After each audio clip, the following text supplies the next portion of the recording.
Hello, welcome back to the King's Law podcast. Just as a reminder, I want to let everyone know that any of the laws that I'm talking about are available at www.thekingslaw.com. You can search there for any law. They're separated by categories, so there's a drop down there for categories.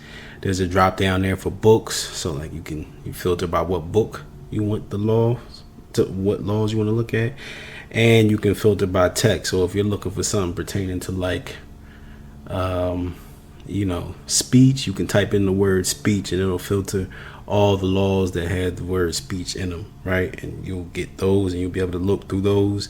And it's a very, very useful tool. It's the only one of its kind. So I would suggest you take a look at it and use it for your benefit for studying.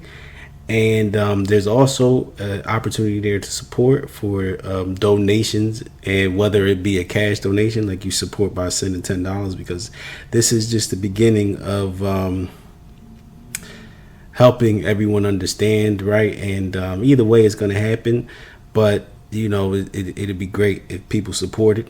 And outside of just sending cash, there will be things there to help support the lifestyle as far as clothing. Right now, the book is there, so you can buy the physical book and give it as a gift to someone. It's not required for purchase, right? The law is up there for free, and you can search and things like that. And then there's also this podcast here for free. But please go and support if you can. It'll be greatly appreciated to help build a foundation for this lifestyle and promoting this lifestyle, which is a pretty lost lifestyle outside of, those who are Orthodox Jews and things like that. And even in those cases, there are some things there that, may need to be removed for the lifestyle to keep it as close to law as possible. And with that being said, the topic of this podcast is a popular one, right? Because this is a lot of things, or a lot of the videos that I've watched over the past 2 or 3 years, since COVID, and a lot of the videos that are out there that kids talk about. When I say kids, I mean people, between the ages of 10 to, my age, right? They talk about modern day dating, who you should and shouldn't date, what a good man is, what a good woman is. But I'm here to bring the reduced version of that conversation down to what God thinks you should do according to law, right?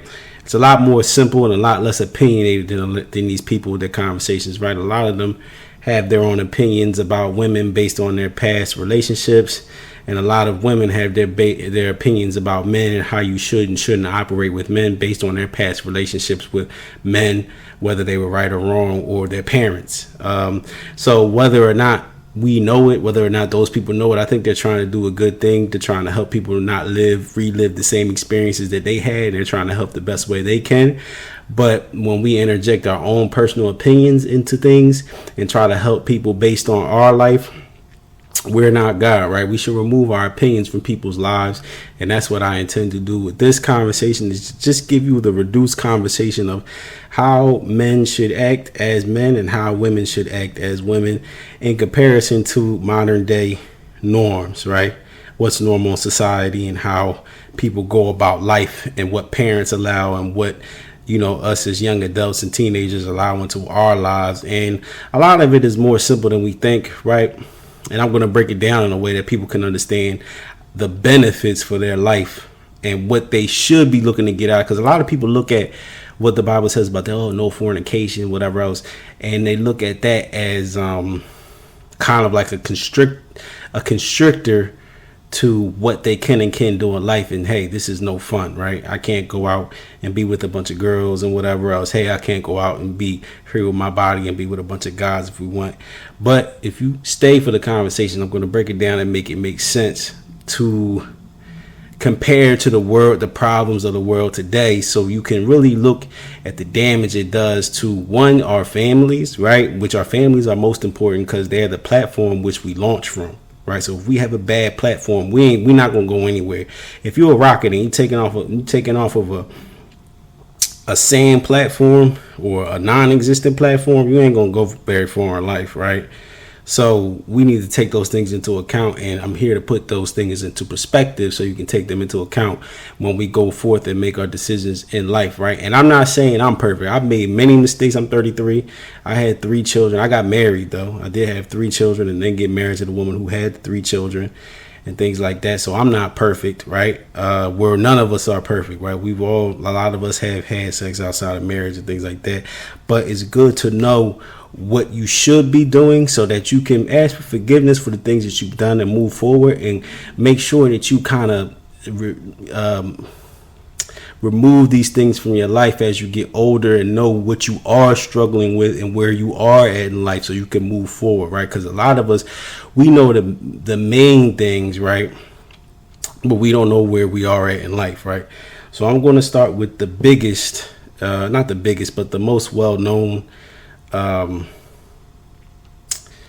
what do you say, kind of rule to dating that we relate to God, and that's fornication, right? The word fornication is not used in the law. There's no law that tells you not to fornicate, so you're not, held to that, right? When people say don't fornicate, but I am going to make it make sense to where, fornication is technically in the law, right?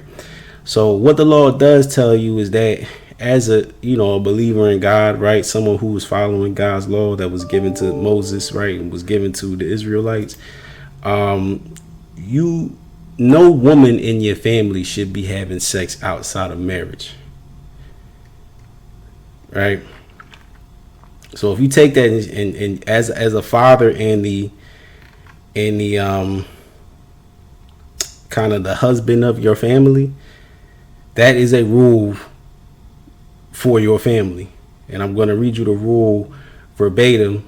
It is, I'm not a priest, but I'm going to give you all the law directly so you can go look it up for yourself and verify what I'm saying, right? So I'm not making something up. It's Deuteronomy 23, verse 17. It says, there should not be any women who have outer marital sex in your family, and there should not be any men who engage of, I wrote down, simulation of sex outside of vagina, but it says sodomite. That's something I'm still looking at. Somebody knows exactly what a sodomite is. Like, some people just think it's men who participate in anal sex with another man, or anal sex, period. But I've tried to look up this definition of a sodomite a million times, and there's no one definition that is the definition that I've seen, right? So I took it as, there's some people who define it as people who participate in like masturbation / oral sex, like types of sex that involve ejaculation, but it's not inside of a woman's vagina, right? Some people say that's what sodomy is. That other people say sodomy is only men who have sex with other men, and then other people say sodomy is, men who put their, penis in a butt, period, right? Whether it be man or woman, that's sodomy. I don't know. So I just went the safe way and went with the broadest definition, but that's not necessarily the right definition, right? So you can take that word sodomy is right there in parentheses as the real word that's used in the Bible. No man in your family should be a sodomite. No woman in your family should have outer marital sex, be a whore / promiscuous, whatever it says, right? And with that being said, as a man, I live in the United States, so I'm going to address the United States, but there are a lot of other countries that this applies to, right? There are a lot of men out there who raise young daughters, and for some reason, whether it be guilt because they've had sex outside of marriage, right, or they, are pressured into adhering to modern day social norms, right? Hey, don't be a stickler and restrict your daughter and her sexual liberation and whatever else. Like, they get into all that, right? There are a lot of men who don't know right from wrong and who don't know this, who claim to believe in God, who say, it's not the end of the world that my daughter has sex with a guy. She can have a boyfriend as long as it's just one guy, or she can date whoever she wants, however liberal they want to be. But here it is in black and white. It says there should be no females in your family that have sex outside of marriage, right? And also, there's a part of the law that tells you should not prostitute your daughter or cause your daughter to be a whore, right? And you are supposed to love and treat your brother as yourself. So you are supposed to be treating other human beings as yourself. So if you are not supposed to prostitute your own daughter, 2, cause your daughter to be a whore, a woman from your family to be a whore, whether that's tricking her into having sex with you or a bunch of people in your clique, your whatever, right? Or the women in your family are not supposed to be having sex outside of marriage. If you are following the law and you are loving your brother as you love yourself, and you are respecting your brother as you treat yourself, then that means you should be treating his daughter as your daughter too, which means you should not be causing anybody's daughter to be a whore. You should not be prostituting anybody's daughter, and you should not be promoting anyone's daughter to have sex outside of marriage, whether it's sex with you or whoever else, right?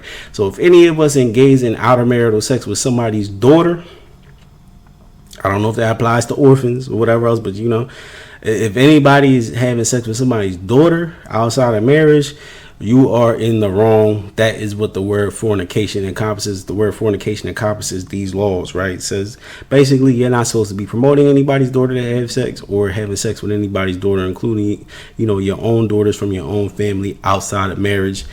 And with that being said, right, if you are following this, brothers out there, whether you're in the church or not, right, there's a lot of liberal movements out there, and people think that their daughters can date, and no, you should not be okay with that.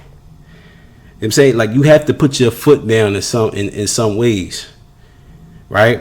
And it talks about the repercussions for a daughter who's a priest.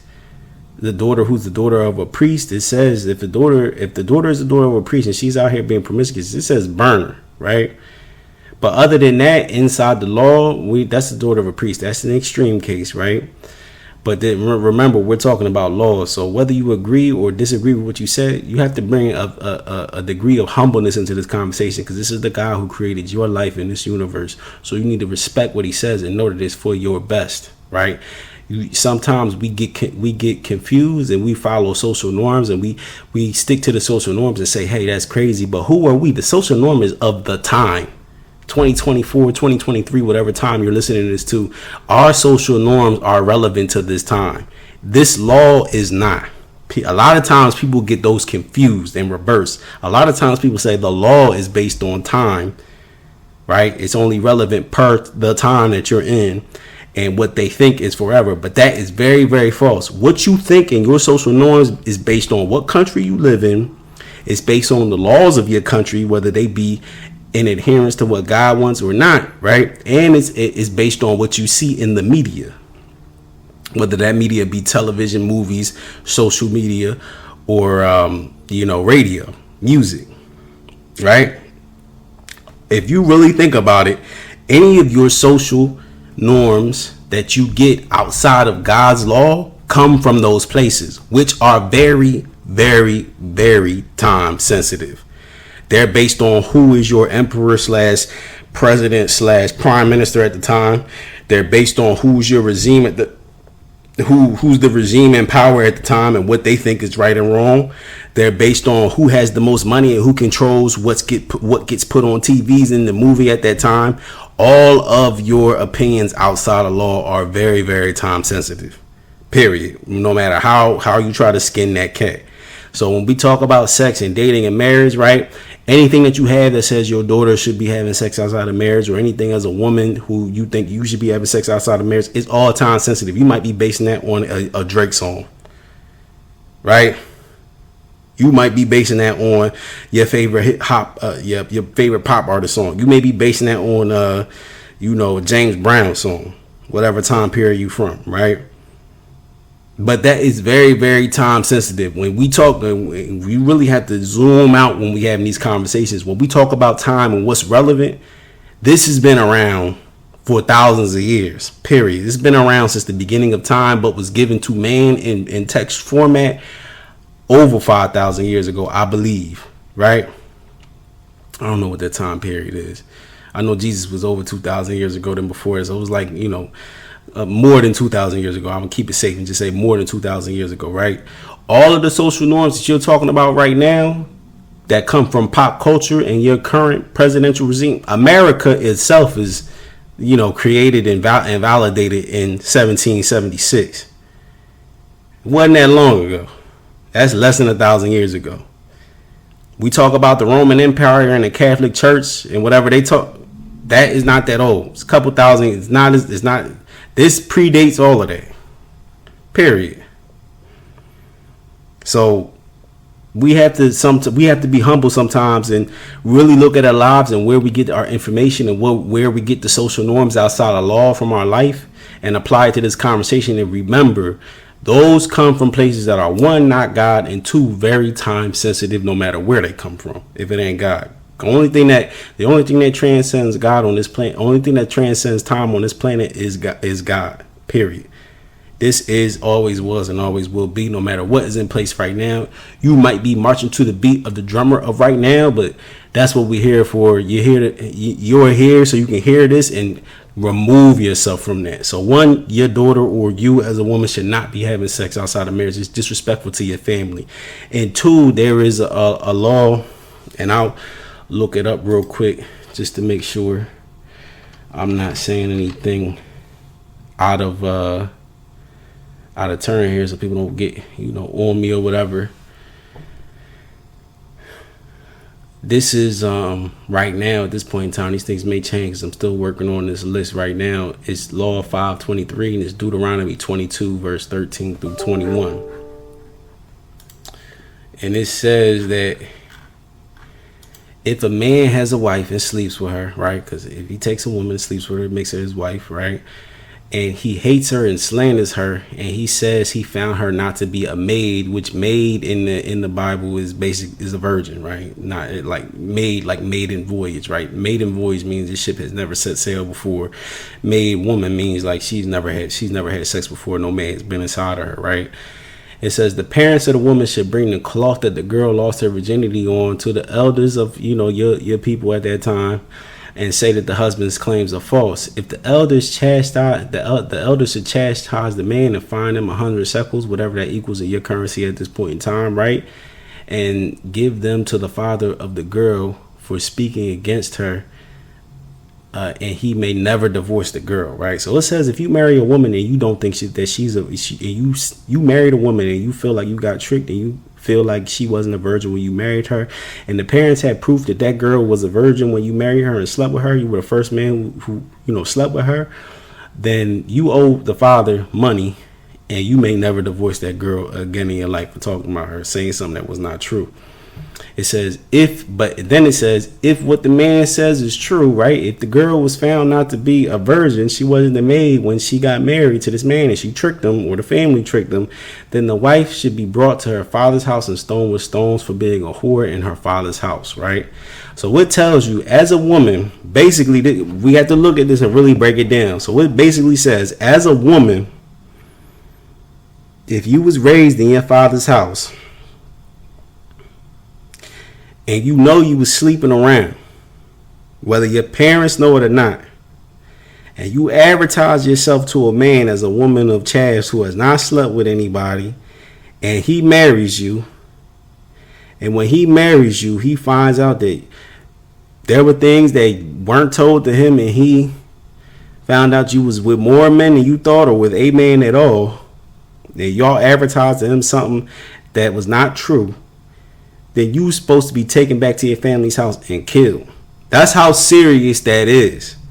And that's the punishment for that, right? So I would say be very, because these laws, right, they might not be being enforced at this time to the T. But even if we as human beings are not being enforced, they will be enforced by God over time in another way, right? We could say most people who are murderers end up losing their life. It's not a coincidence. It's the law being enforced. We could say most people who steal, who make a living stealing from other people, end up losing all their possessions because they're paying back fivefold what they stole, which is in law. You see what I'm saying?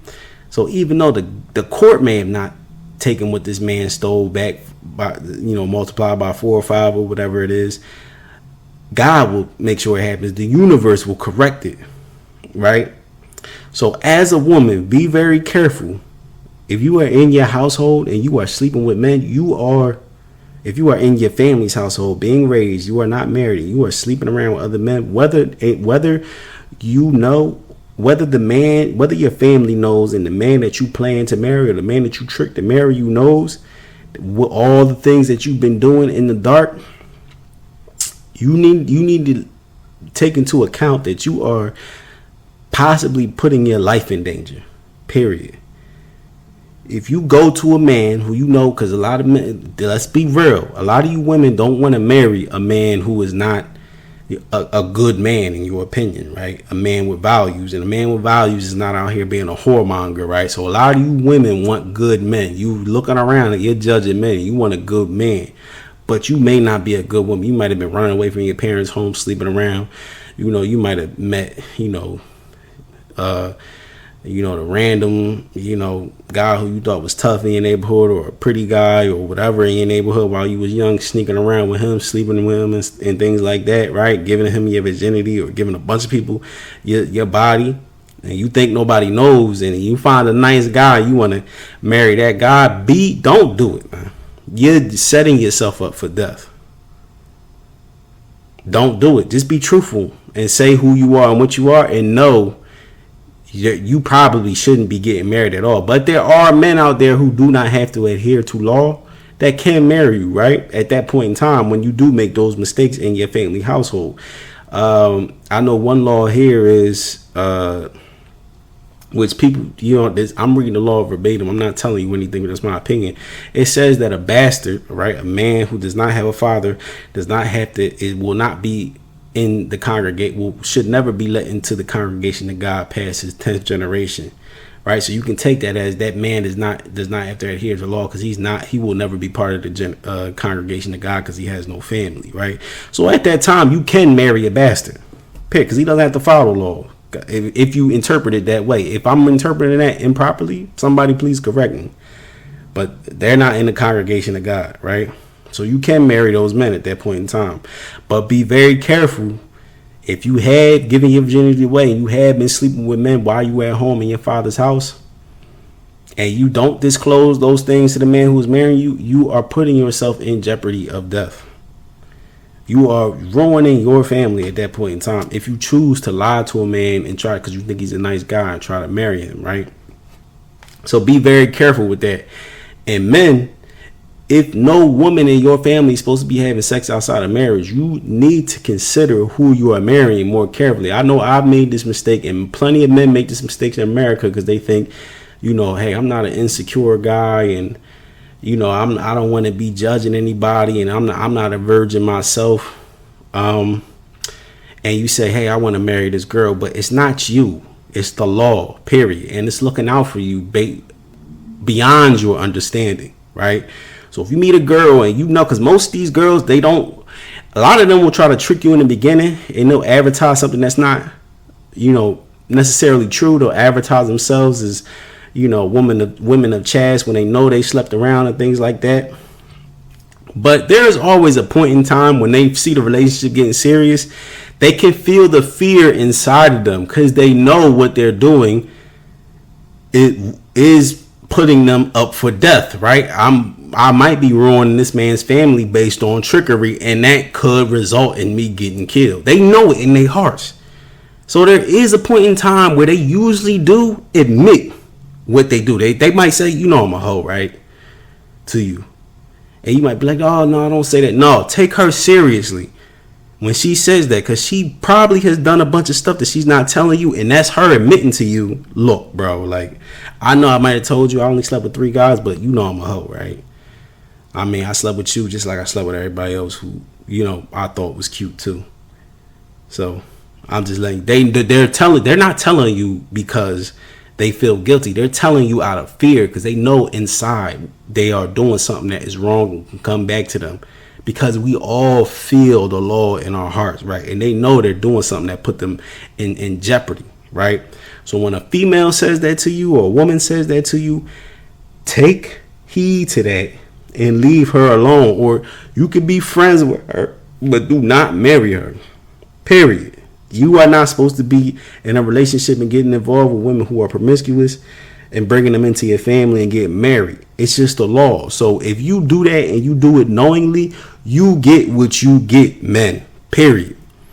If that girl is beautiful and she got a nice smile and she's got beautiful eyes and beautiful skin, and you look at her and she tells you out her mouth she been whoring around, because they usually do tell you, and you decide to marry her at that point in time, your punishment is coming to you if you get married to that girl.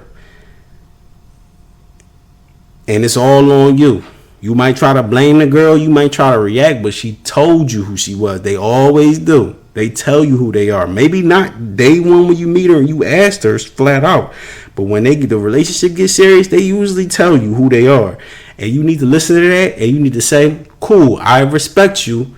Maybe we could be friends, or maybe we could be work associates.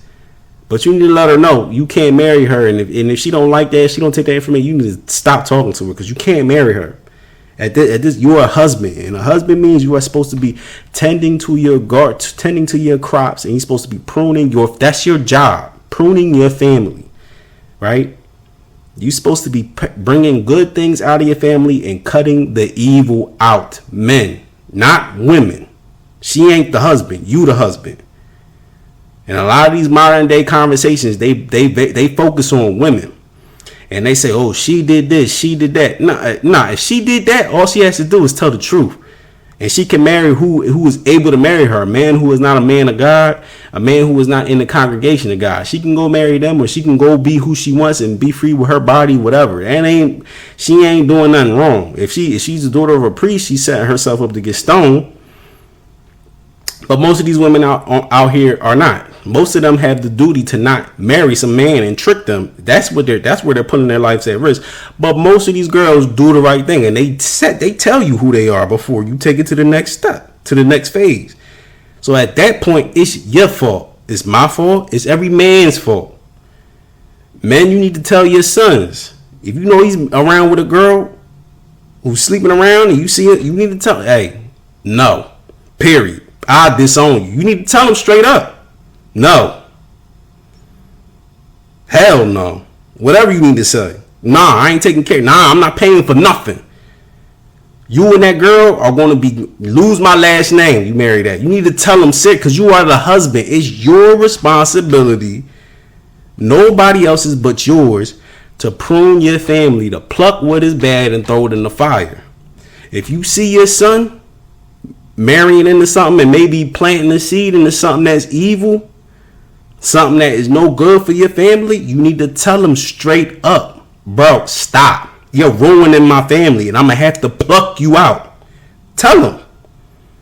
A lot of these men, including myself at points in time, we are very soft out here with our families, and we need to be more accountable and realize that our future and our lineage is in our hand, and we can't afford to be nice to stuff that is going to ruin us. So if that's the case, you need to tell your son, look, stop. No, I'm not going to support it. And if you go with that girl, I'm going to disown you, because what's coming to you is on you, and I'm not going to be any part of it. And I've had this discussion. My mom had this discussion with me before. Messing with a girl was not, you know what I mean? They've had this discussion with me before. And I'm telling you, I didn't listen, but it's on me at that point. And the same thing, fathers, is on you, and to tell your sons. And then after that, it's on your son. And sons, people who are possibly making this, you need to not make this decision. I don't care how connected you feel to this girl. I don't care how beautiful she is and whatever. I don't care how pretty and smart you think the baby you all are going to make together is. You need to say N-O and go, bro. If you're going to get married, if you intend to get married and add to your family, which it is your duty to, because the second commandment in these laws is have children and offspring. And to have children and offspring, you need to be married, right? That girl needs to be a virgin. So, bro, if she ain't, you need to X that out and go find you something that's brand new. Don't let people tell you, oh no, that's not, your mom will tell you. These days in this modern society, your mom will tell you, well, are you a virgin?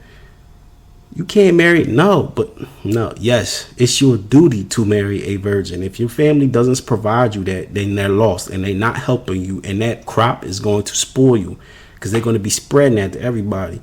So you need to go find yourself a woman of chaste, a virgin, and marry that girl. Period. And stick with that girl, because it tells you in the law, if you get a virgin and you find her and you sleep with her, you married to her for the rest of your life. Ain't no divorcing that girl, because you humbled her. So you need to find that girl. When you find that girl, you humble her, and you her husband, you need to stick with her for the rest of your life. It doesn't mean she's gonna be perfect, but it does mean you're inside of the law and you are on the right track in life. Doesn't mean you're not going to be tested, because we all know that this is one thing I can't stand in these modern conversations. They talk about men and women and, oh, this is how you find. No woman you meet is going to be the perfect woman for you, and there's not going to be any problems. That is impossible. And I'm not saying that to be toxic. I'm not saying that to be negative. I'm not saying that women are bad. I'm not saying that men are good. I'm not saying that men are bad. I'm not saying that women are good. It's just written. If you read the Bible, the Old Testament, the first verse, it tells you what to expect in these relationships. It tells you the woman is always going to want to have control over her husband, but her husband is always going to have control over her. So yes, she's always going to want to have control over you, which means there are going to be power struggles in your family. But men, as a man of God and someone who has faith, you need to know that you always have control. You always have the final decision in your family. And I'm telling you, 10 out of 10 times, your woman will kick and scream to do something that she wants to do. But if you tell her no, she will listen. Period. She will kick and scream in private, whatever else is. She's testing you to see if she can break you so she can do what she wants to do. Because think about it, right? If she could just do whatever she wanted to do, she wouldn't kick and scream at you. She would just do whatever she wanted to do. The only reason she's kicking and screaming, so she can get you to confirm what she wants to do, because she knows, as your wife, she needs your permission to do what she wants to do. That's the only reason she's kicking and screaming. So you, as a man, as a faith having man in God, and the book telling you, look, your wife is always going to want to have control, but you always going to have dominion over her. You need to know this and expect it. When she's screaming, what it doesn't mean she's a bad woman. It means she's being a woman. That is the definition of a relationship between a man and a woman. It's a power struggle only if you allow it to be, because it's all smoke and mirrors. If she's kicking and screaming in front of you, that means she knows that she needs your permission to do whatever she wants, and she's trying to get your permission to do something that you don't want her to do. So just ignore her, or be loving and tell her, no, we can do this though. No, we're doing this, and ignore whatever she was trying to do. She's going to do whatever you say she's going to be happy that she's with a man who does not budge. She's going to be happy that she's with a man who's a good husband and who knows what not to do, and who takes seriously the responsibility of plucking to the fire. You're going to get a gold star in her mind every time she can't break you, because she's just testing you. She don't actually care. She already married to you. She don't care about whatever she kicking and screaming about. So men, and I'm talking to teenage boys and people who may not know this, because there's a lot of young men who have single mothers, right? And you're raised under your mother's kind of a wing, And I'm not talking about, I'm talking about men who, like, maybe their parents was married and divorced, or maybe your parents are married and they're living separately at this time, right? And your mom is kicking and screaming and things like that, and your life has become kind of distorted, your family life, because somewhere your father went ahead and said yes, and he got tired of the kicking and screaming, and he was like, yeah, go ahead and do whatever you want to do, right? But no, look, your mother would be much happier if your father never budged, period. You know what I'm saying? But it's her job to test him. As a man, if as a man you never got tested, how can you say that you was a good husband if you never got tested? If your wife never said, I want to do this, and it was wrong, and you didn't say no, how could you ever say you was a good husband? Period. If your beautiful wife who you love never came to you and asked you to do something that you knew was wrong, and you made the right decision, how can you tote around that you was a good husband? It's all a test. So young men, don't trip Older men, don't trip. Don't look back at your wife and say she was wrong because of this. She was wrong because it would have. There was somewhere in your relationship where she was kicking and screaming about something and you didn't make the right decision. In modern day dating, and I'm telling you, brothers, period, don't budge. Whether it's creating a law to let your wife do what she wants, so she's entitled to have when she gets divorced. All of these things promoting equality and your woman be able to take, she's just laughing at you and looking at you like you weak. She's like, they're not good husbands. In her mind, when she looks at that, she's like, these men are not good husbands anyway. They are weak. That's what she knows for a fact in her mind, because she says he should not have said that yesterday. He should not be promoted. Who raised this man where he's promoting? And she's laughing at you because she's more of a man than you, because she understands. Period. All women have this understanding. They know that they're going to do stuff that they shouldn't be doing. Not that they're going to do it, but they know they're going to try to get you to do something that you're not supposed to be doing. And they know you're supposed to say no, and they will respect you for it. So just say no. Period. Just say no and move on. Nobody's going to hate you. She ain't going to leave you. And even if she says she's going to leave you, she ain't going to leave you. Just don't say you're going to leave her. Period. She ain't going to, even if she kicks and screams and threats, she ain't going to do it. Period. The only time that I've observed that the woman actually leaves the man is when the man starts doing something and starts agreeing to stuff so he can do things he's not supposed to be doing, when he starts being a bad husband. That's when divorce comes into the picture. But you can catch it way beforehand. At any point in your relationship, whether, sex gets offered to you from another woman, right? Outer marital sex gets offered to you from another woman at a trying time in your relationship, and your wife is getting on your nerves, right? You can say no to that. Or if your wife is kicking and screaming about something, it ain't right, and this and third, and you decide to, react in a way that is not, you decide to leave the house, you decide to do whatever, this and third, da da da. No, bro, put your foot down, and you don't have to be loud about it. Loud doesn't mean you're in control. Yelling don't mean you're in control. Just say no and go on about your day. Go back to work and let her know, you ain't bothering me. I don't care. Like, you not bothering. And she gonna respect you for it forever. If you don't raise your voice and put your hands on her with that, she gonna respect you forever. Period. She gonna be like, she gonna touch in her mind and to her face. She be like, yo, I went up to him and I said such and such one time, and he just said no, went back to work. I thought he was gonna get upset. That's how they admire that. They like, I would have got upset if somebody did that to me. If somebody said that to me. He just said straight no, and I didn't even ask him, because I know his no meant no.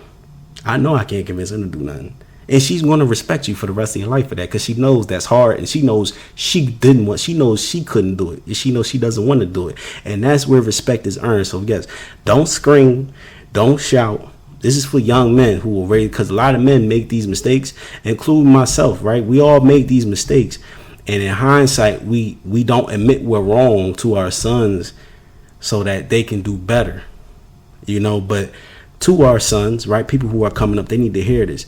You don't have to kick and scream. It's the law. And in the law, it says, as a husband and as a father, you always have the final say in your household over your wife and daughter. That is why they kick and scream and have to ask you. They know it. It's inside them to do that. Just say no. And saying no means nothing if saying no is easy, period. Your no doesn't mean anything if it was something like, can I go get a piercing in my upper lip? And she's 8 years old. That no don't mean nothing, because that no is a normal no. Anybody would say no to that, right? And to an 8-year-old.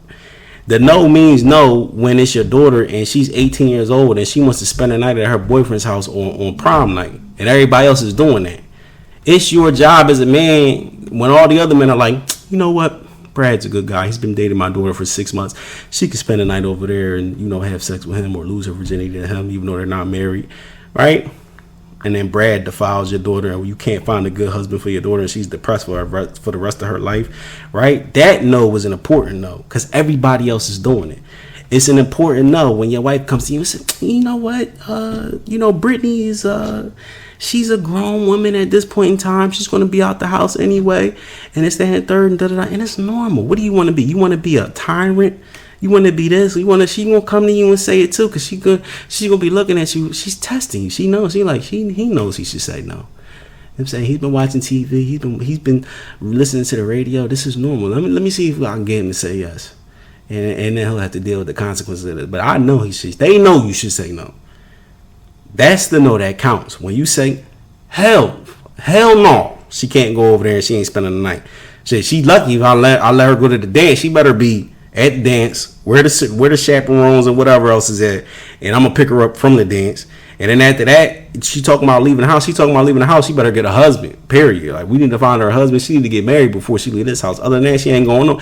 They know that's what you should say, and they waiting for you to say it. Cause once you do say it, they gonna respect you. They gonna be like, all right, man, he ain't budging. This nigga's good, and they gonna respect you as a good man because they gonna know like that's a good man. He protecting his daughter. Period.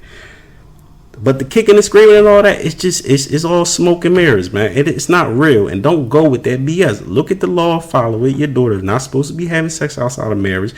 Ain't nobody else's daughter is supposed to be having sex outside of marriage. You're not supposed to be prostituting your daughter, whether you live in these countries that, have legal prostitution and things like that. You're not supposed to be doing that.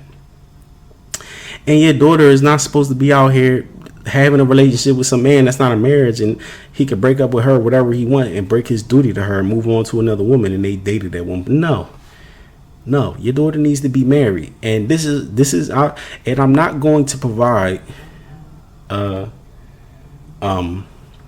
corrections without solutions. I'll provide you what I implemented in my life, because I have daughters, and I tell you inside of law what I promote to my daughters since they was born. Right, I tell them verbatim. I tell them, look, you better don't have sex with nobody, period. But I don't tell them not to have sex and you cannot have sex for the rest of your life. I tell them, look, if you do want to have sex, you need to tell me, because I'll go and find you a husband. As a father, that's your duty to go find a good man, bring it to your daughter, see if your daughter likes the man, and she can marry that man. That ain't your baby forever. If she had her period, she can have children or whatever. She's out here, she wants to have a physical connection with another man, and this and third and and such. She ready to get. But don't fight that. Don't keep her in jail for the rest of it. Go find her a husband and say, look, cool, I hear you. I know you want to have sex. I know you want to have a boyfriend. I know you want to be in a relationship. But one, you need to facilitate that, because men can lie to your daughter. That's one of the problems. Your daughter out here running around the street with men she don't know. She don't know men like you know men. So you need to be curating this list of men. And she might not be bringing all these men to you, right? So you need to tell her, be the homie. You know what I'm saying? It's easier to be the homie than to be the guy out here saying no and you ain't providing a solution. You need to provide a solution. Because when she's 10, 11, 12 with her, she's not interested in having sex, right? When she gets to 14, 15, 16, 17, 18, she's interested in having sex. Her friends are having sex. So you need to facilitate it to her and rap to her to let her know how this needs to go so she comes out on top, right? Because that's what hey, look, you say, hey, you worth $1 million right now. You a virgin. They can't find these out here. You worth $1 million. You want me to find you a good husband? Stay a virgin. You need to rap to her. Stay a virgin, period. If you really want to have sex, just tell me. Look, we'll go out. We'll find different men. I'll find a good one who can provide for you so that you're not out here destitute, right? Because a man could be lying to you and telling you he's rich. There's a lot of dudes, right? He might be an old bum. Come up to your daughter. Your daughter's like, okay, well, I got to find a good man. This is a good man who could take care of me. She messing with a bum because she don't know what to verify, right? But as long as you with your daughter hand in hand, you go out there, you say, I'm not talking about going out into the streets and, offering your daughter up. I'm talking about in your community or whatever. You say, hey, my daughter's ready to get married. I'm looking for a husband for my daughter. Right. And I'm not telling you what the right age. We all know what the right age for our daughter. It might not be 18. It might not be 21. It might not be. You see what I'm saying? When your daughter's ready to have sex and you say, OK, at this point, you know what? My daughter's mature. She's been here babysitting her brothers. She does everything. She cooks, she cleans, whatever. Like, she knows how to be a wife, right? She's mature and she needs to get married before she runs away from home something and defiles herself, right? Period. Because at that point in time, it's not necessarily my fault what she did, but I didn't try to facilitate the situation and provide a solution, right? So if you see your daughter are itching for that, you need to facilitate that and go find your daughter a husband who's vetted by you, who you know is a good man, right? One who knows to follow the law, right? One who has his mind in order. He's not a whoremonger. His finances ain't all out of order from doing whatever, because most men's finances are out of order from whoremongering, whether it be from just having sex, caught up with some girl who he's not married to, and so he's not focused on getting his money right? Or whether it be straight up whoremonger, and he's in the strip club spending his money all the time on drugs and whatever else, right? So you, as a man, you need to vet that. Find your daughter a good man, a few good men, say, so she can approve and whatever. If she finds a good man and she want to get married, let your daughter be married and go move over there with that man. Period. But that's how you facilitate that situation. You don't got to be the bad guy yelling at your daughter. You just rap to her from a young. I've been telling my daughter this. I've been telling both my daughters this since they was babies. Look, if you ever want a boyfriend, just tell me. If you see a boy you like, tell me. I go talk to him. I'm not telling him like, oh, I'm gonna kill you if you. I tell him, look, if you have sex with someone, I'm gonna disown you. Don't do that shit. I tell them, if you see a boy you like, just tell me. Well, I talk to him because you don't know him better than I do. I'm an actual man, so you not going. He could trick you. I tell him he could trick you because it's the truth. He can trick you. Don't get tricked. If you stay a virgin, I can find you a good husband. Right? I can go, hey, you like basketball players, you like NFL players, you like this and that. I can go to an NFL player who might be having sex with whores and who might be living in a world where he thinks whores are the only options and whatever. Not whores, but just very promiscuous women is a better term, right? Easier on the ear. He might be living in that world. He might not think he could find a virgin. I could go tell him. I say, look, man, I got a daughter. She's beautiful. You know, she actually is a virgin. She was raised this way, this and that. I'm looking for a husband for my daughter, right? And he very well might be interested in that, right? And you could bring him to your daughter. You can say, look, this and third, or you can bring your daughter to him. You say, look, this and third. Y'all can have a date, whatever else. Well, I'm gonna be here. Don't touch her. You know what I'm saying? Y'all can have a date, get to know each other. And your daughter might like him. He might like your daughter. They get married. You see what I'm saying? But you let your daughter choose who she wants to get married to. Just make sure he ain't no out of pocket, vile man who doesn't know how to follow the law and things like that. He hasn't been coached on, you know, because you can give the boy tips on how, hey, this is what my daughter likes. This is what, you know, is going to make her tick. This is what this and third. And as a man, you know when you meet another man, what type of man he is and if he's compatible with your daughter. If you meet a man, he's compatible with your daughter, you know he's a good guy. He's going to stay with your daughter. And you can coach your daughter like, look, this and the third. Look, don't trip on these things with the guy. You know what I mean? People don't ever get divorced. You need to tell your daughter there's no situation where you can divorce this man. Like, don't disgrace it. People make mistakes. He gonna make mistakes. You might make a mistake, but y'all need to stay together. Don't disgrace his family because I brought you to him. I brought him to you. I put this together. Like, we can all make it work. And it'll work out. This modern day stuff, it ain't working because that ain't happening, right? It might be a dad who is in the church, or you know, God-fearing man. He might just be telling his daughter, just stay a virgin. You can't date nobody. But that's unreasonable. Until when? Until I say so. I'm like, bro, if she's grown, she's menstruating, she's whatever, she wants to go find her a husband. Same thing with the daughter. Don't be sneaking around having sex. If you want to have sex, go tell your dad. People are human beings, man. They are understanding. You tell your dad, man, I'm lonely. I want a husband. This and third. Can you find one for me? He's not going. Nobody. It's a reasonable request. He's not most likely going to say no. He's probably going to say yeah, and he might not know that you needed him to find you a husband. But now that he knows that, he may just go find you a husband. Right? And fathers, you should know, look, I need to go find my daughter a husband. Same thing for your sons. You know what I'm saying? And that will protect, that'll put like a layer between your sons and daughter marrying the wrong type of people. If you just know that they're interested in the other sex like you was at their age, right? And you facilitate and you look back and you say, dang, as a woman, maybe you look and you say, you know what, I could have stayed away from a lot of drama if, you know, I would have just took my father's advice on who to marry and just married the guy, right, and didn't sleep with, you know, these 20 guys before I got married. And then, you know, now I'm struggling in this situation because I tried to make those independent decisions for myself and got tricked by a lot of men. A lot of men I thought were good men for me and they weren't. And it's that third, and maybe I should have just asked my father. And you could tell your daughter, you should ask your father. Just ask your father and tell him, because he could filter out the guys for you. You know what I'm saying? And we can facilitate that and remove a whole cycle of family damage, right? Because at that point in time, your daughter would have not spent any time frustrated that she was lonely and didn't have a partner, right?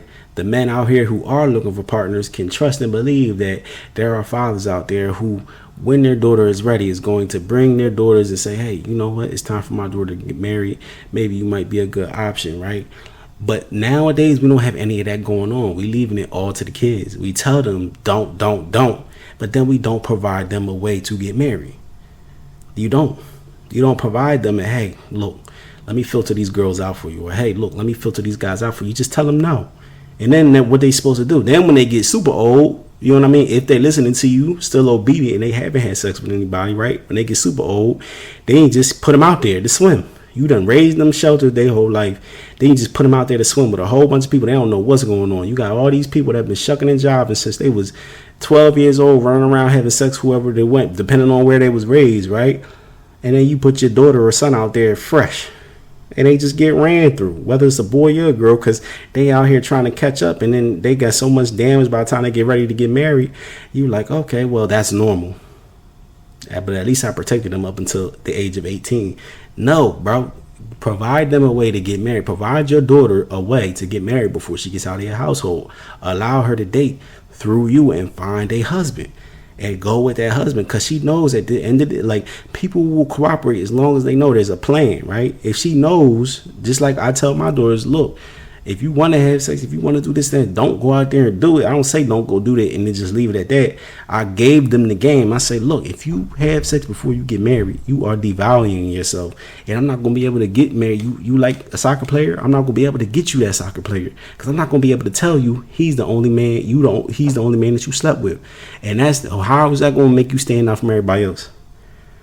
He might as well just marry everybody else at that point. And they say, yeah, that makes sense. Yeah, it does make sense. If I can go to him and tell you, if I can go to him and tell him this, and I can tell him I raised you this way and this and the third, and you follow, and you need a husband at this point in time, that makes you head and shoulders above the rest of these girls out here. It makes you stand out to a man, because that's not something he could find easily. And that's what we need to be telling our daughters, because that is right. That's what is within law, period. And I'm telling you, you might think this is, but children are simple. Children want to do the right thing. When I tell my daughters this, they don't even bat an eye. They look at me and they go, that makes sense. That makes sense. They tell it to other people. When people talk about dating, they be like, nah, if I find a boy, I just ask my dad to talk to him. Because they know it makes sense. I already told them, like, look, what man out there loves you more than me? I raised you. I made sure you was fed when you couldn't feed yourself. Don't nobody know you better than me. And what man can you trust to choose another man for you aside from the man who raised you? What man can you trust doesn't have an ulterior motive than your father? I don't want to see you get divorced. I don't want to see you get used. So you can't trust no other man word but mine. And it makes sense. It's just that's just what makes sense. Regardless of modern day, hey, yo, you can't tell your daughter who. I'm not telling her who to marry. I'm just filtering out the guys she shouldn't. And then telling her the ones, look, these are the people you should consider, so she can make a educated, well curated choice, as she should, because this is the only time she should be making this choice. So it should be taken seriously. So y'all should stop letting your kids go outside and just, throw the darts at the board. Like, oh, I hope I hit the bullseye this time. Like, no, like, you know what I mean? Help them, fix the game for them. Period. And if you could find a better way to fix the game than what I'm telling you right now, find a better way. You know what I'm saying? But like, the kids need help. Don't leave them out here by themselves to make decisions when they ain't especially if you raise them sheltered and they never been out the house. They're not equipped to make them decisions, because they don't know who's trying to trick them. And if they're at the age where you just tell them no, but they ready to move on and procreate and possibly get married and start a life of their own, and all you do is tell them no and don't provide solutions, then at that point, I'm not saying you're wrong. They should listen to you and respect you as their parents. But at that point, they may be frustrated with you, because they're like, he's just telling me no. Like, he's not saying anything about he just told me, your daughter might be thinking, no, he just told me not to have sex, period. And, she sees guys all day. If she's in regular school and she's out and about, she sees guys all day that she's physically attracted to. Her body's responding to them. And she's like, bro, I don't know. She like, I don't know what to do. He's just like, this guy crazy. He's at that point, you're interfering with her biology because she's just like you and she's just like her mother. If her mother lost her virginity at that point in time and she's 17 years old, she going 1-2 too. So you need to know your child is like you, and when they do get that age where she wants to have sex, don't let her ruin herself, man. Do not let her ruin herself. Tell her, look, hey, just chill. We're going to start looking for a husband for you. I didn't know it's going to come this soon. We're going to start looking for a husband for you. But look, it'd be better if you don't do nothing sneaky. Chill out. Don't do nothing sneaky. We're going to look for a husband, hard body for you. We're going to find one for you so you can get married and help her with that shit. And I'm telling you, she going to love you for that, man. Who wouldn't? And for modern day dating, that is what is lacking, especially in America and a lot of these European countries and things like that. It's just people out in the street trying to make it make sense. You know what I mean? And a lot of you at one point in time, because, you know, there is a time where most people do not want their daughters and sons to be having sex in childhood, right? So at one point in time, you say, this is my child and I don't want them having sex with anybody. Then at one random age, whether it be 18, 21, 16, 14, you just go, okay, it's fine now. You can have sex. It doesn't make sense. You know what I'm saying? You need to help guide them to the right things, a husband or a wife. If they can't hold it, and if your son is, you know, whatever,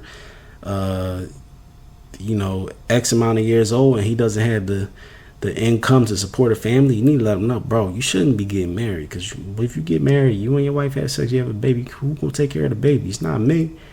So you need to tell him, like, look, don't have sex with nobody, virgin daughter, because that's one thing. You do that, you gotta get married at that point, or don't do it. Get married. If you take a girl virginity, you gotta get married, period. And just say, don't be out here causing a whole bunch of women to be whores. You know what I'm saying? If you really need to, like, just find another way to get rid of that energy. You know what I'm saying? But don't be causing people's daughters to be whores, and don't be taking no daughter virginity. I'm not telling you to do nothing else, but just make sure you don't do that. And don't get married unless you can take care of the family, period. And you need to tell them, from a baby, hey, look, you want to get married, you want to have a girl, you need to work, bro. You need to work, you need to learn the law, period, so you know what is good and what is bad for your family, because you're not going to be ready to take care of family unless you know the law as a man. So you need to, it's a law that you need to continuously study the law, but you need to be doing that with your son so that he is able to raise a family, right, from youth. And you need to be helping him work and gain the skills that he wants to gain. You don't have to do it for him, but you know what I'm saying, a lot of us, we have these preordained tracks for our children and things like that, but that might not be for them, right? Based on our lives and our experiences, God might have a plan that might not match right with ours, but he's giving it to our sons to go follow that, to bring back something bigger for us, right? Because he knows that's what we want for ourselves as a family, right? So God might be delivering something to your son that you might not know. You say, oh, I'm an accountant, I want my son to be an accountant, right? But you know what I'm saying? Like, you don't need to impose all that on your son outside of the law. As a parent, he has to listen to you, but like outside of law, nothing bad inside of law, nothing bad can happen to your son. So just make sure he knows it and take it from there. You know what I mean? And just let him know, like, look, if you need family, you need to be able to provide for him. So let him know from early on, like, look, this is how you learn to be a good husband. You know what I'm saying? And then curate who needs to be a wife for him. Hey, look, bro, don't marry nobody who's not a virgin. Don't marry no promiscuous girl. Don't even try to bring that in this family. And we want to take it further. There's laws about who your children should marry. If your family's living under law, there's laws about who your children should marry. It says your son should be marrying his mother's brother's daughter, and your daughter should be marrying into her father's family. It's not necessarily, the daughter don't gotta be marrying her first cousin or nothing like that, but she's supposed to be marrying into her father's family so you all don't lose inheritance. Because when you raise a daughter, you know what I'm saying, like, there's ways to look at that, right? When people talk about mother nature and things like that, like, that's the daughter is where she takes the seed, she matures the seed, and she bursts it, and then after that she nurtures it, right? So all of the fertilizer that you provided your daughter over the generations of your family to be a good mother and to raise a good child.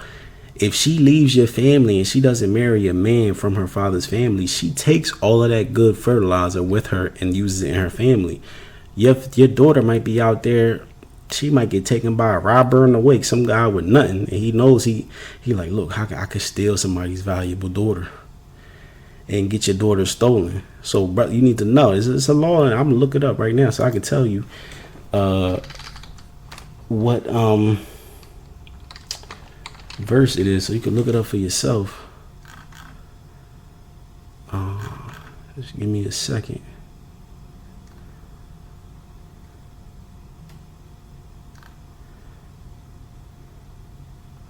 Here it is.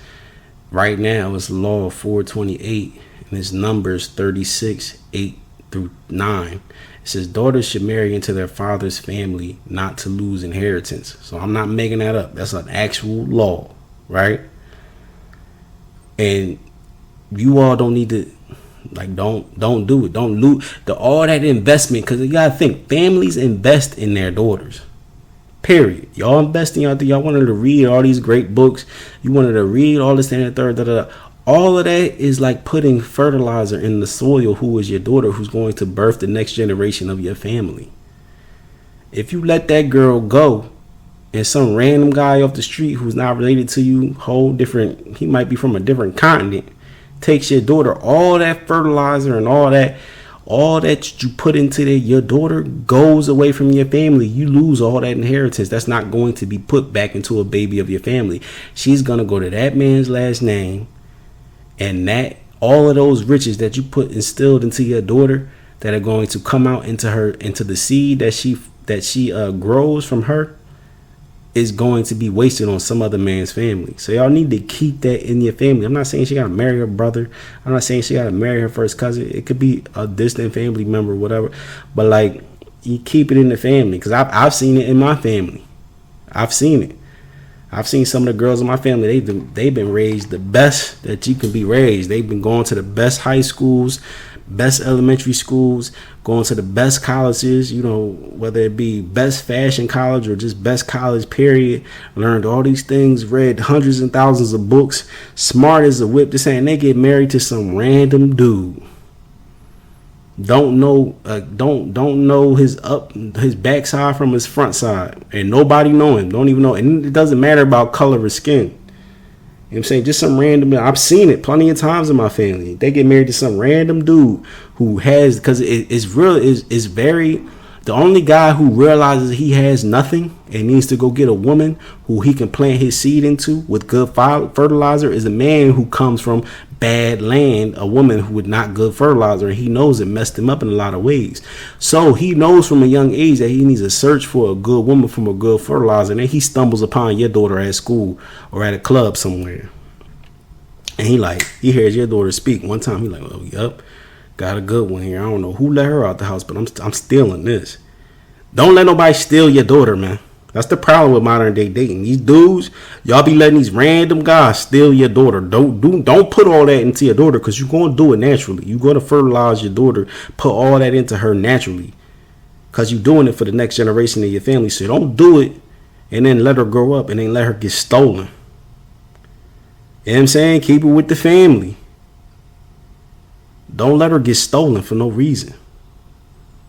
All that work you put into your daughter, sending her to Parsons, sending her to Harvard, doing all that, right?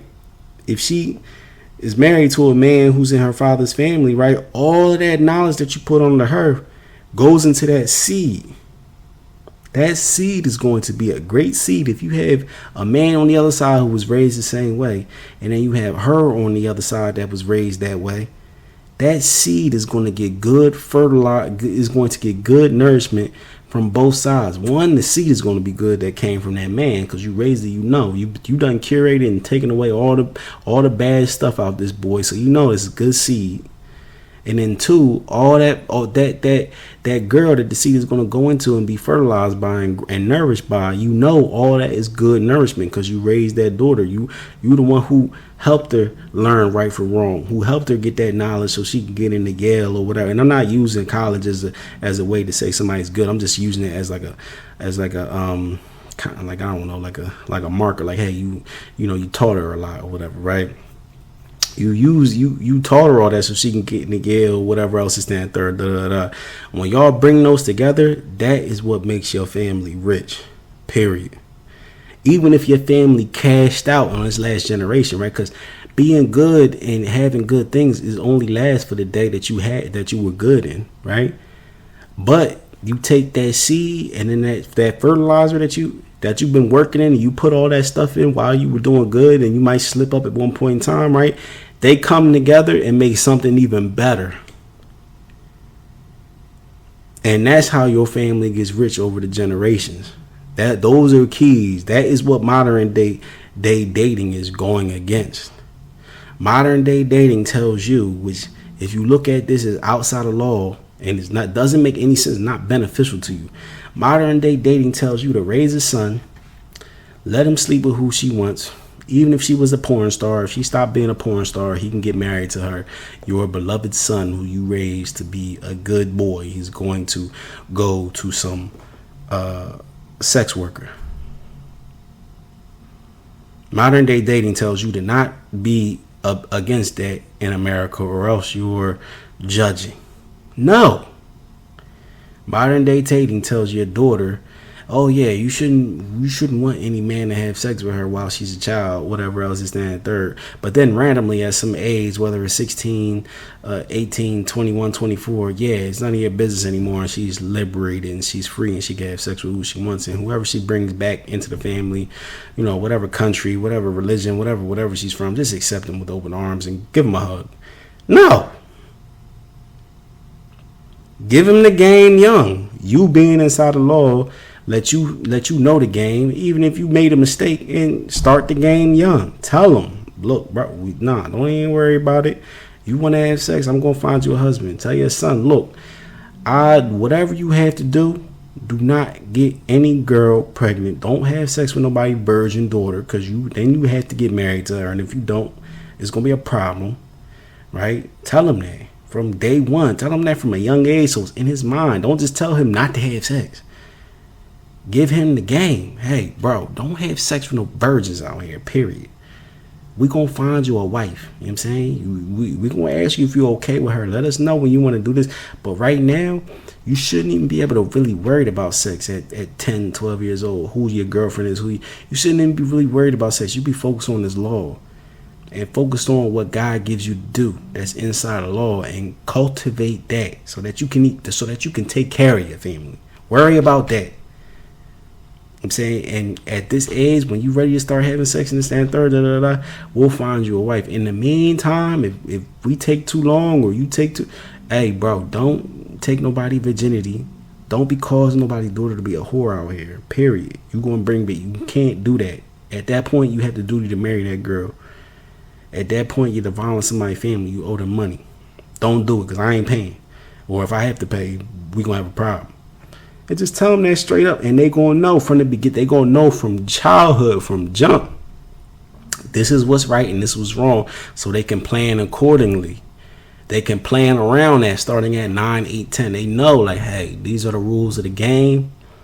So I could do this and it could be bad, and they could run it past you. Y'all could all do this as a unit, right? As long as we have the rules to the game, we know how to come out on top. So tell them the rules to the game so y'all can come out on top, period. But this modern day dating ain't gonna cut. That's why America is in the place that it's in, where everything is just in shambles. The family unit, the people want to blame the government. The government is not the problem. You not knowing the law and teaching your children is the problem, period. People want to blame the government.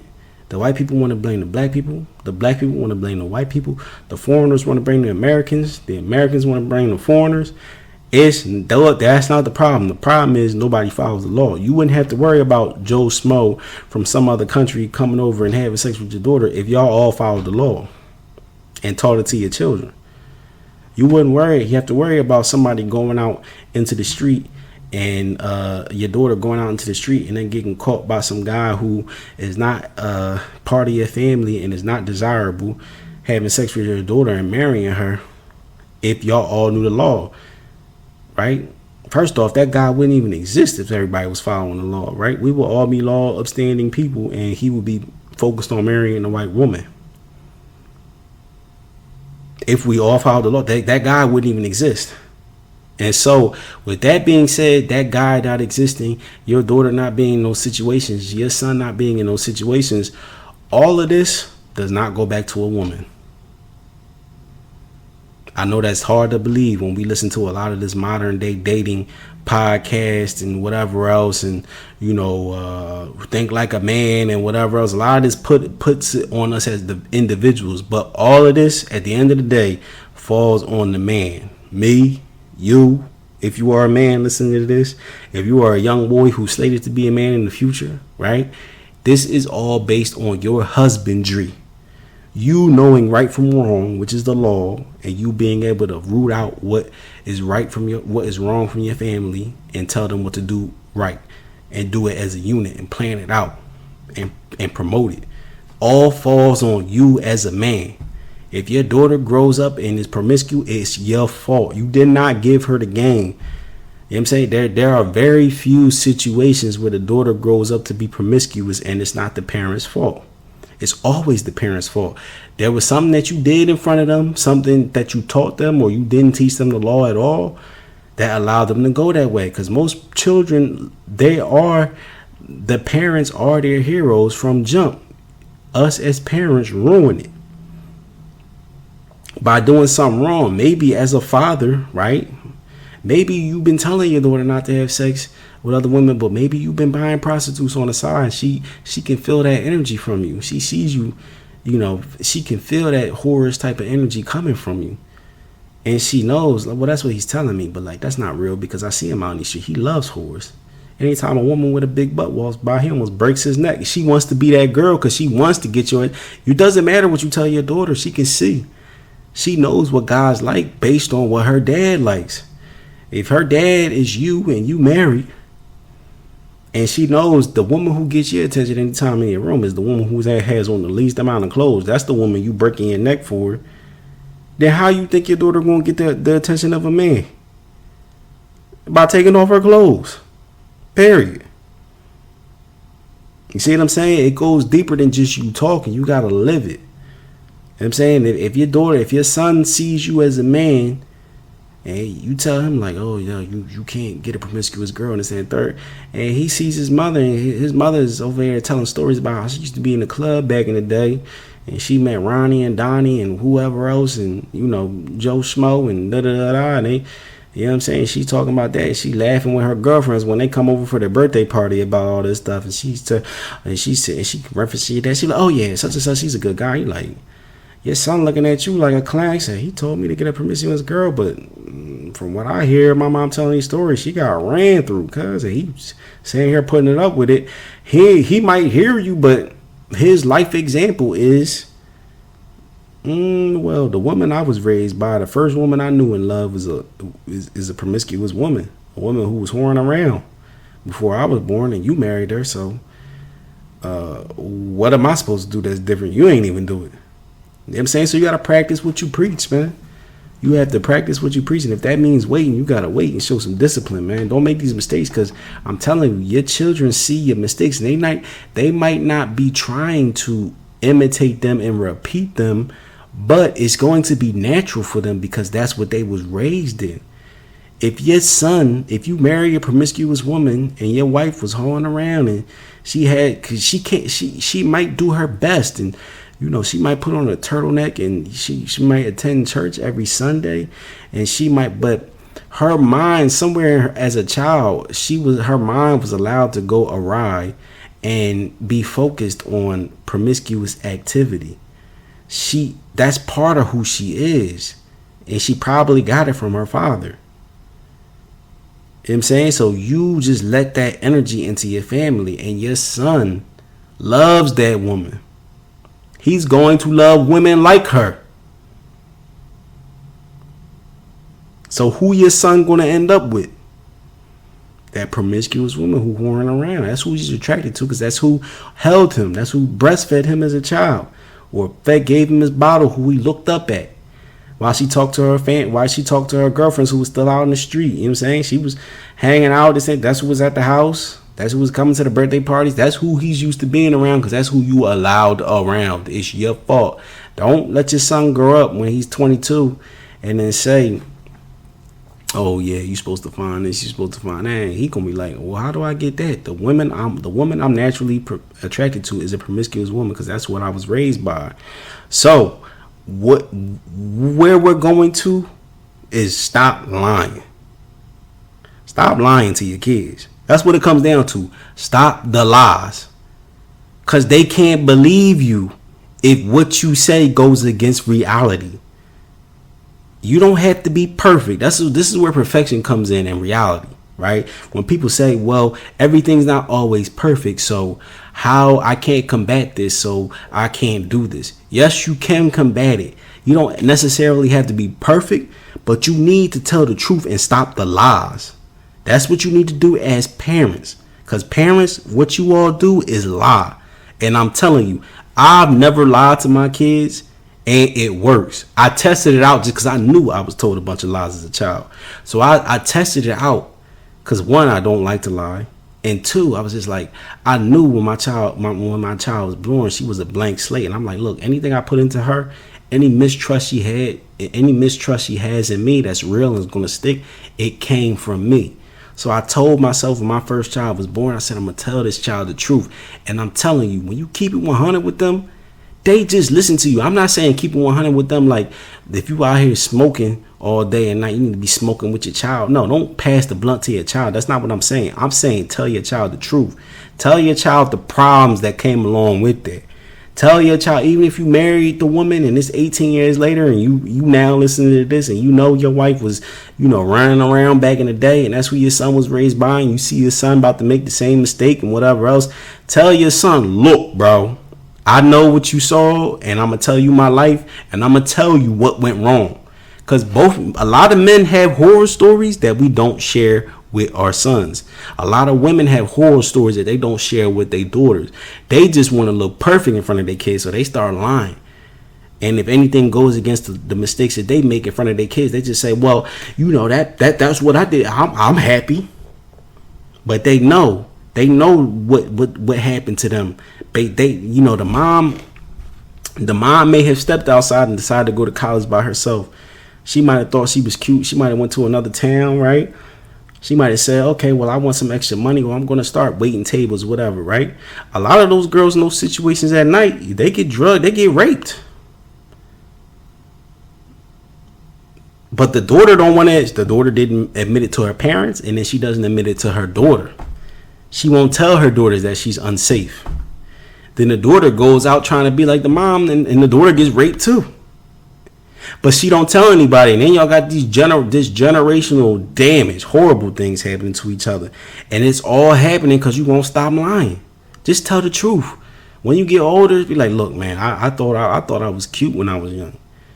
I stepped outside the house. I ain't listened to my father. Well, my father didn't tell me not to step outside the house, but I knew I probably should have stayed inside the house. And I knew I probably should have just, studied and whatever and maybe found a husband or whatever. But she's like, yeah, I thought I was cute. I moved down I live in Miami, right? A lot of girls move here. She could say I moved down to Miami. I thought I was cute. I got pregnant by some guy, had to have an abortion and messed me up. Right. Or I went and started waiting tables. I was getting into, I needed some extra money. So I started smiling and, showing a little bit more cleavage to get. And I ended up getting raped by my manager. Tell them the truth. Tell them it messed you up. Tell them it opened you to different things where, man, yeah, no, you know what? I did get raped. I hate admit at that point in time. And maybe I did take money a few times to sleep with people. Because it gets ugly like that. But people don't want to admit it. They want to make it seem like everything was cool and this and that. So when by you lying and not saying all the horrible things that happened to you by your child, who is probably the most important person to tell this to, so they don't make the same mistakes, they hide it so they look cool for the kids. With the mom and the dad wants to look cool for the kids. He goes, yeah, you know what, man, I was out here. Yo, I got your mom. Your mom was in the club, but I met her and this and third and. I told her your dad don't tell you how your mom had 2 other boyfriends. how your mom was so beautiful and he was heartbroken in the car. He don't tell you that. He don't tell you how he was heartbroken and he got played, but he just stuck with it because he wanted to marry your mom. And he already brought the rings. He was salty. He ain't tell you that. He ain't tell you how 5 years into the marriage, your mom ran into her ex-boyfriend and, they went on a date. He ain't know about it. He don't tell you about that because he want to be cool in front of you. He don't want to seem like the guy who that type of stuff happened to. But I'm telling you, parents, if it happened to you, just tell your kids, like, look, bro, I married your mom. She wasn't a virgin. That shit was not cool, cuz. I'm saying I met her. And tell him young. Cause even if the mom get mad at you, like, look, we got to tell this nigga the truth, dog. Because if we don't tell him the truth, he's not going to be the one.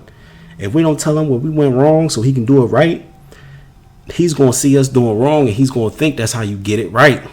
Because he thinks everything is all right. So you got to tell him what's wrong so he can get it right. Tell him. You know what I'm saying? As a mom, you should support the dad telling him this. As a dad, you should support the mom telling him that. Even if you didn't know, the mom's telling her, keeping it real with the daughter, like, yo, tell that to your daughter because it might save your daughter. It might save your daughter's life. 2, it might save your daughter's uterus from birthing a child. She ain't got no business birthing. They ain't got no support from any father, right?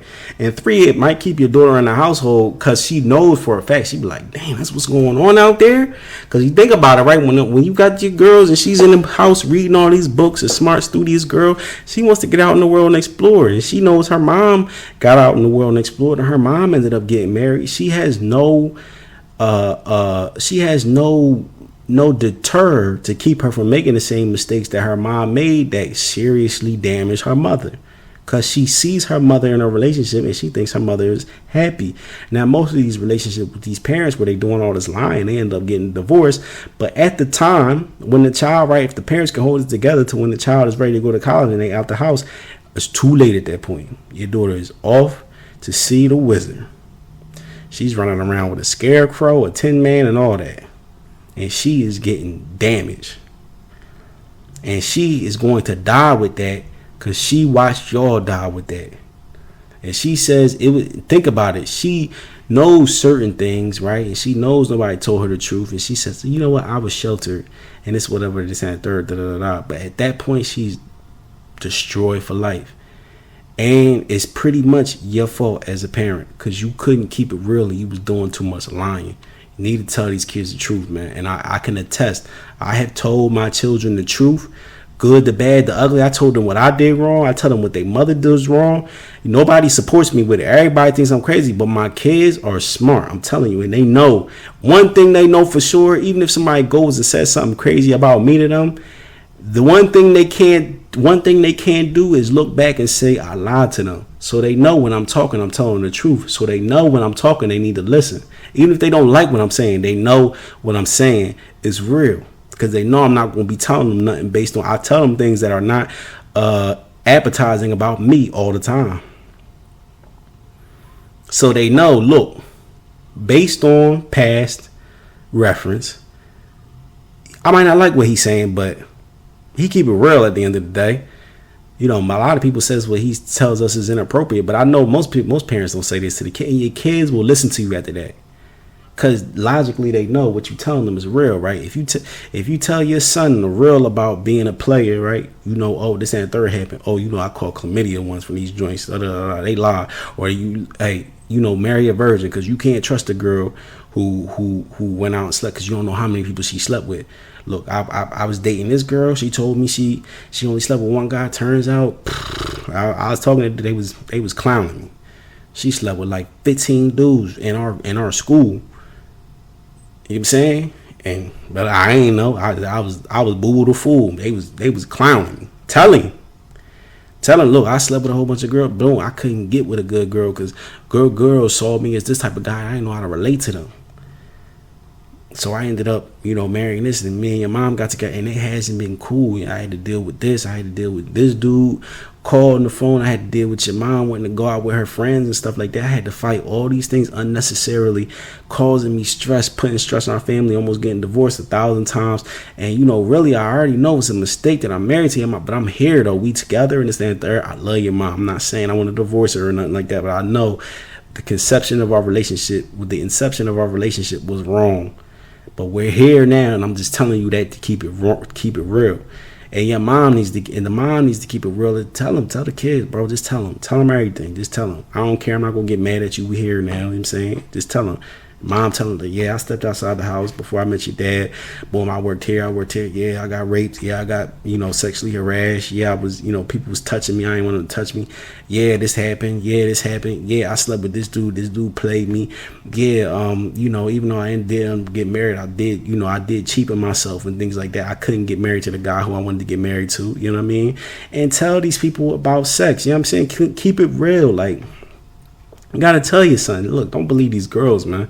If she had sex with some dude, it's only two logical routes that she went, right? If she gave her virginity to some man before you, either that man left her because he didn't want her, and she's heartbroken trying to replace him. Do you want to be some dude's replacement? No. She already had the guy who she wanted, but she couldn't keep him. Now she's heartbroken looking for somebody to replace him who ain't him. And you got to deal with her unhappiness from not being him. It's not your problem. Right? Or the other scenario is she just gave her virginity out and kept it moving because she ain't like the dude. Or she wasn't attached to the dude. Bro, if that girl was a virgin and no man had been inside her, as a woman, keep it real with your son. If you ain't have no attachment to the man you gave your virginity to, just tell her my feelings are not attached to my vagina. I don't love your dad like that either.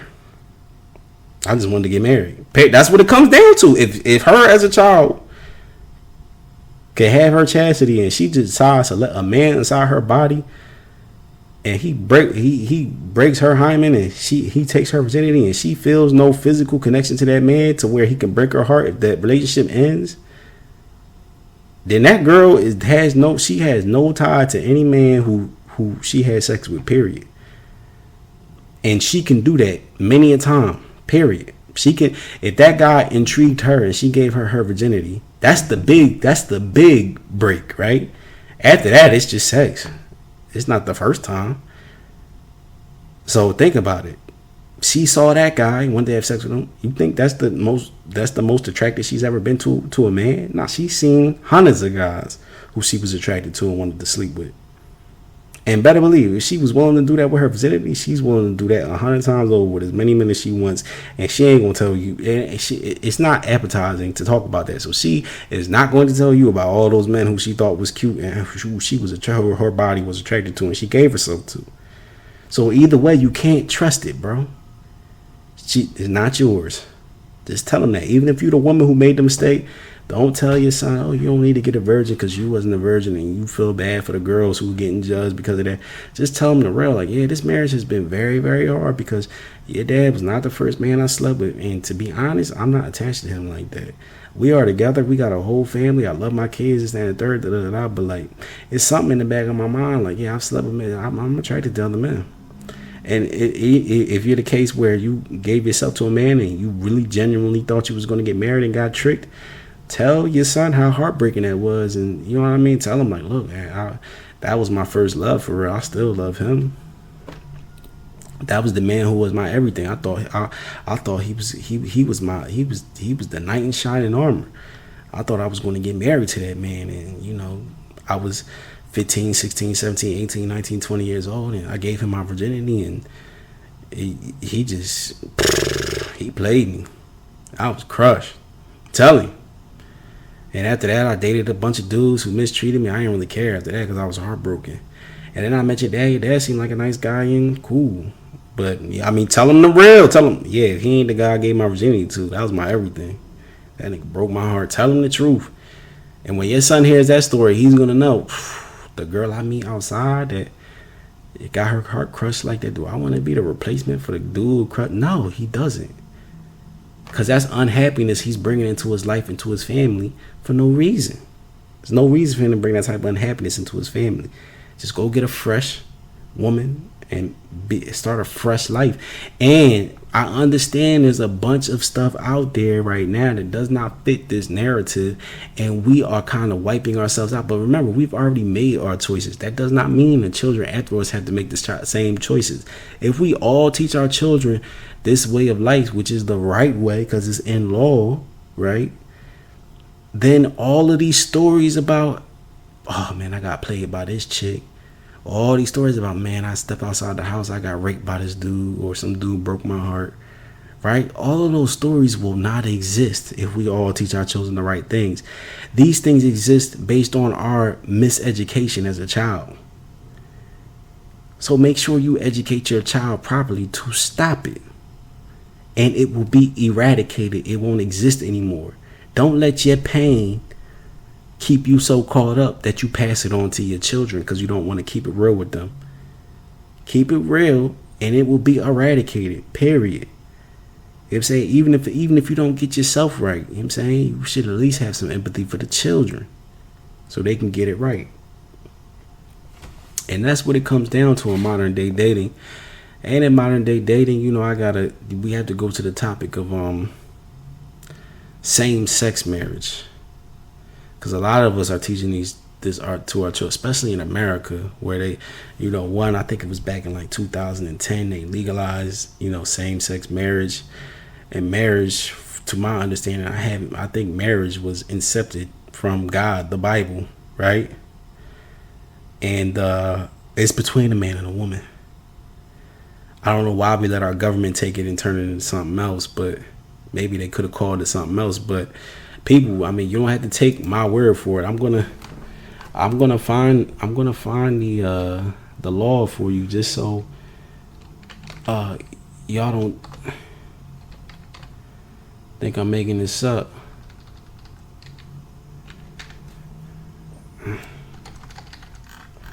Give me 1 second.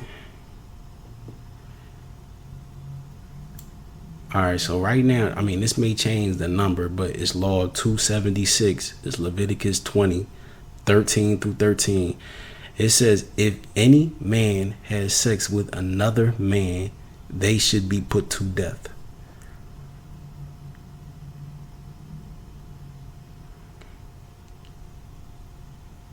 That means not only is it not getting married, right? It's just having sex. If a man has sex with another man, y'all know it, had proof of it, y'all supposed to put them to death. And then there are other laws in here where God calls it an abomination. And there are laws in here where it says you shouldn't even let an abomination in your house. I'm going to find those for you too, just so you don't think I'm talking. Abomination. And we talk about, so we talk about homosexuality and we talk about cross-dressing, right? It says men should not wear women's clothes, women should not wear men's clothes. Anyone who does is an abomination. This is law 516 at this point in time. It's Deuteronomy 22:5 verse 5. It says men should not wear women's clothes and women should not wear men's clothes. Anyone who does is an abomination. So that means all the cross-dressing and whatever, it's an abomination. And I'm going to find one more or a couple more things. It says, so this is law at this time. It's law 457, Deuteronomy 7:26, verse 26. It says, you should never bring an abomination into your house, so you do not become cursed like it. You should detest it and abhor it. Right? So that means these types of people, you ain't supposed to be letting them in your house, let alone being one. Period. Doesn't matter what the laws are today. Doesn't matter who says what about what. Because I mean, I've seen things today that just blow my mind. And I got to talk about it. We got to put it on blast. I don't care who is offended, right? I've been the first time I went to Israel was in 2019. And I'm going to tell you, they had a gay pride parade. Lo and behold, they had a gay pride parade going on there. I'm not going to blame that on everybody, right? Because it's people who are in Jerusalem who are more, who are more fearful and respectful of the law. These are some law-fearing people. They all have, scrolls posted on their door or whatever, and which a lot of them, you can't read because they're in metal cases. And I think all brothers who are following the law, when I say brothers, I mean men who are doing right and following the law. If we have scrolls on our doors that people can't read, what's the point of that? Now, if you go to this is not a plug. This is just real. This is real rap. You go to thekingslaw.com, www.thekingslaw.com, go to the store. There's a sticker there. It's a QR code that takes you to thekingslaw.com so people can read the law. That is more useful than having a scroll on your door that's nailed to it, that's in a steel case nobody can read, or in a plastic case nobody can read because it's too small. Put the QR code on your door so people can read and know before they come into your house this is what they about. You know what I'm saying? Because I have it on, everywhere I live, I have it on my doorpost. People don't know what I am. You know what I'm saying? People don't assume me to be being a Jew, living a Jewish lifestyle, right? They don't know that because I'm younger, right? They don't see that and perceive that from me, right?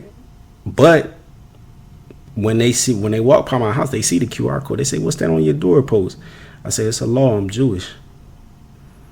And whether they do it or not, I've seen it because I have a doorbell cam. When they scan it and they can see. And one, you can educate a person so they can correct their life. And two, they can know what can be brought around you and cannot be brought around you without you saying anything. It's there. And it's a law. You're supposed to have it written on your post anyway. That's how you have it actually written on your post, where it's visible. You know what I'm saying? A scroll in a steel case that nobody can read. I don't know what the use of that is. So like, this is just something new. I create that QR code, right? It's a sticker at this point in time and things like that. We want to make it plaques and things like that to put it on the posts and columns of your house. But that's there right now for purchase. Put it on your businesses and put it on the doors, right? So people know what your business is about.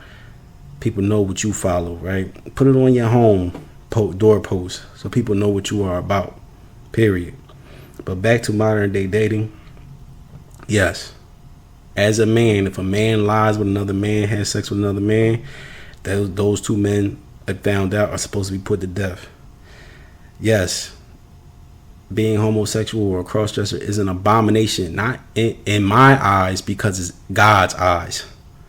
That's the law. That is the law of the universe. And God doesn't need an explanation. But if we want to get logical at this point in time, which you should not have to rely on your own logic to justify God. That's disrespectful and it's not humble. But in this case, I'm going to give it to you logically because a lot of people had their emotions tied to this, which makes no sense to me. If you are a family and you have sons, 1,000 sons, and all of them are gay, some man raped them in his behind, he's gay, or he's having sex with other men in their behind and he's gay and he's not having kid, your family is done. All of those 1,000 sons that you have all elected to end your family forever. That goes against God, and it's your duty to have children, have offspring. If you choose to take the life force that God gave you to have children, have offspring, and not do it, and choose to just have sex with other men but you choosing to kill your whole lineage, that is the ultimate disrespect and selfish move. And God is a fair God and a just God, and he's saying, look, if you choose to kill your family's lineage based on your need to do, because I'm not saying as a man you might not see other men, right? I'm not trying to invalidate anybody's feelings. Some dudes out there may be genuinely attracted to other dudes, right? But you don't have to act all those feelings. Yeah, if I see $1 million in somebody's counter table, if I see $100 million on somebody's table counter, yeah, and in the back of my mind it tells me if I take that, I'm gonna be rich. I don't have to work again. But I don't do it because it's outside of law and it's wrong. That's all it comes down to. Don't do it. Following the law is a lot easier than what people think it is, because it's a lot of stuff that you just don't do. How hard is it not to do something? Don't sleep with another man, period. Even if you're not attracted to a woman, you have a duty to procreate, to keep your family going. So just don't sleep with no other man and have offspring with a woman. That's all you have to do. And if you don't want to do that, if that's something you don't like to do, you will be blessed for doing it. So just do it. You'll be. I believe you'll be ultimately blessed for doing it, because it was a test for you. Something in childhood made you feel like that's not what you want to do. And if you go ahead and do it because you know it's right and that's the law, you're going to be blessed. But yes, for all you folks out there harboring sons who are gay, or allowing them to be bisexual or this, that, and the third, and your son's a cross dresser, or your child feels like they have these feelings about being a cross dresser or whatever else, y'all need to cut that out, bro. That's an abomination. At that point in time, you're coaching your child to be an abomination, which means that it is hated by God, abhorred, detested by God. Why would you promote your child being something that is detested by God? Because a lot of these people who are doing this are God-fearing people. Well, not God. They can't be God-fearing people in doing this, but they claim they believe in God. But y'all need to come out and say y'all hate God. For real. Y'all need to come out and say y'all hate God. Who do that? And who promote this with children and things like that. Just come out and say you hate God. Don't hide behind, oh, God loves all people. Nah, it says this is an abomination. God abhors it, and you should detest and abhor it. So don't try to hide behind God. Y'all disrespectful, period. And it ain't going to be nowhere for y'all to hide at one point in time. Y'all need to stop that. Y'all can't take something that God hates and detests and say, and then hide behind the umbrella of God. Oh, peace, all this. No. It says it right there in black and white. Don't do this. You should kill them if they do it. And it says right there in black and white, God calls it an abomination, which means he abhors and detests it, hates it. So stop trying to hide behind it like it's all, you can't judge. No. That is in black and white. And we need to stop it. And you parents who trying to be in agreement with these institutions and trying to go with popular opinion, y'all need to cut it out, man. Y'all ruining the generation of kids. And it's serious because I know where I've seen where it comes from. This is back in 2000. I used to work in Washington, D.C. at a very, what people would perceive as a prestigious company, right? At a young age. And I used to take, the metro downtown to work. And I seen for the first time in my life, I seen a little boy. He was like 9 years old. I never seen a boy this young. The train was going through the homosexual neighborhood of Washington, D.C. The couple was two women. It was two women who were lesbian. I don't know that for sure, but the way I looked at them, they looked like a couple. So they looked like a lesbian couple. This is after the legalization of gay marriage. And they had a little boy with them. He looked like he was in between 9 and 12 years old. And he had long hair. His nails were painted. This is before the nail painting was popular. He had long hair, nails were painted. He had a tank top, and I don't know, it was like a tie-dye tank top, and I think it had the two equality bars on it or something like that, like the gay equality bars. And I seen that, and I knew, because this wasn't popular at the time. This is before a lot of the gay pride parades and things like that, and this is before it was in schools and stuff like that. This is before that.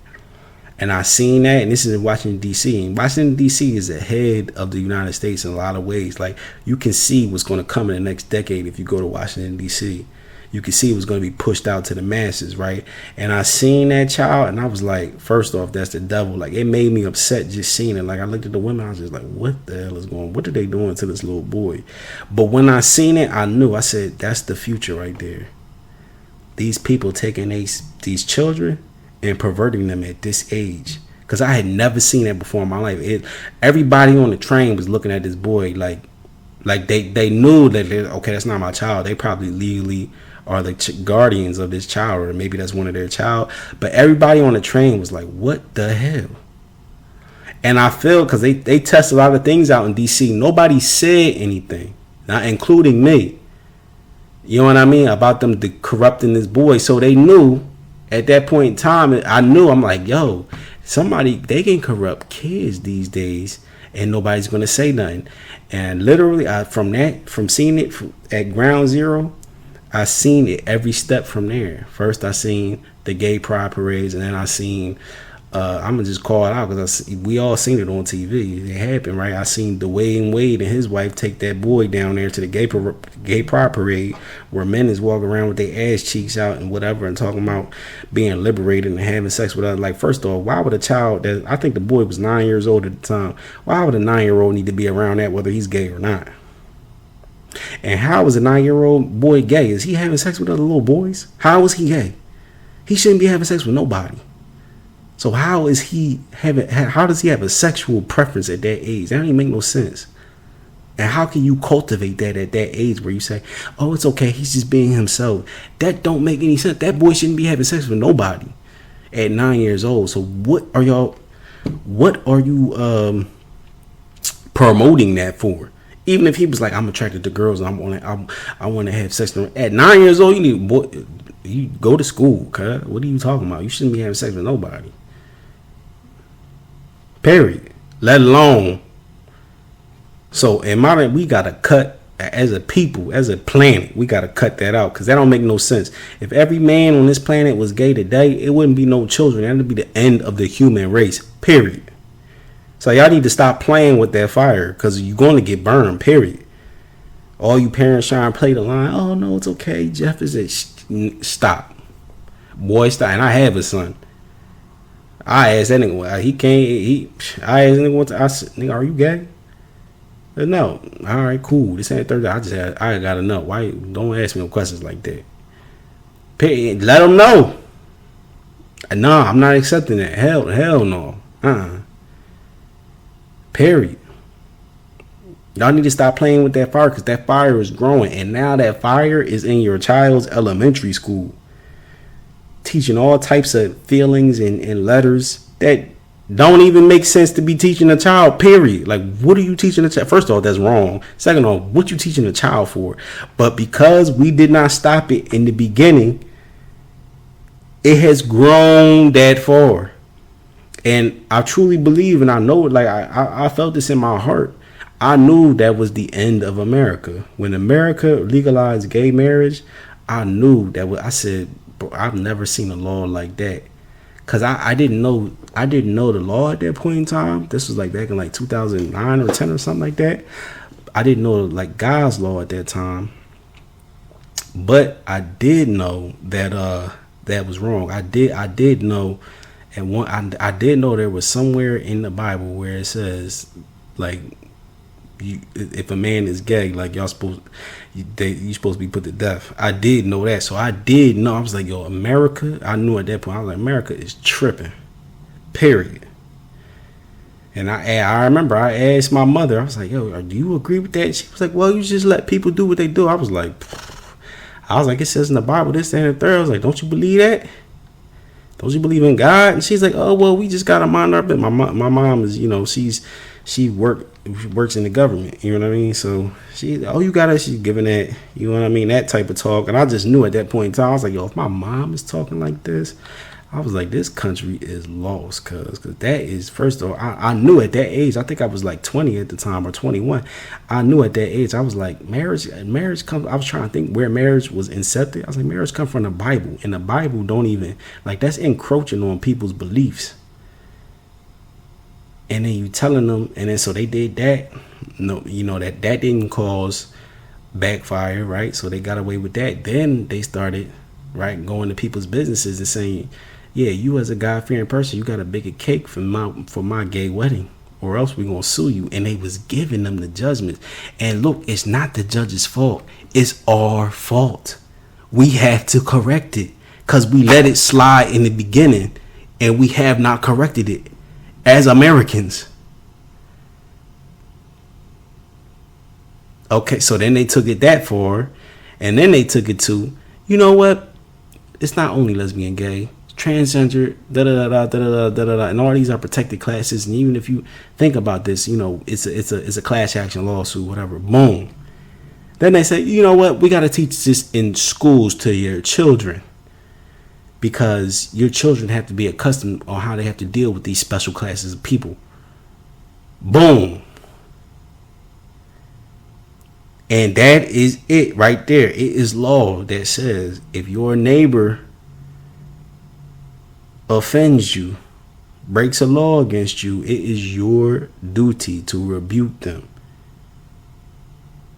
or else you're wrong.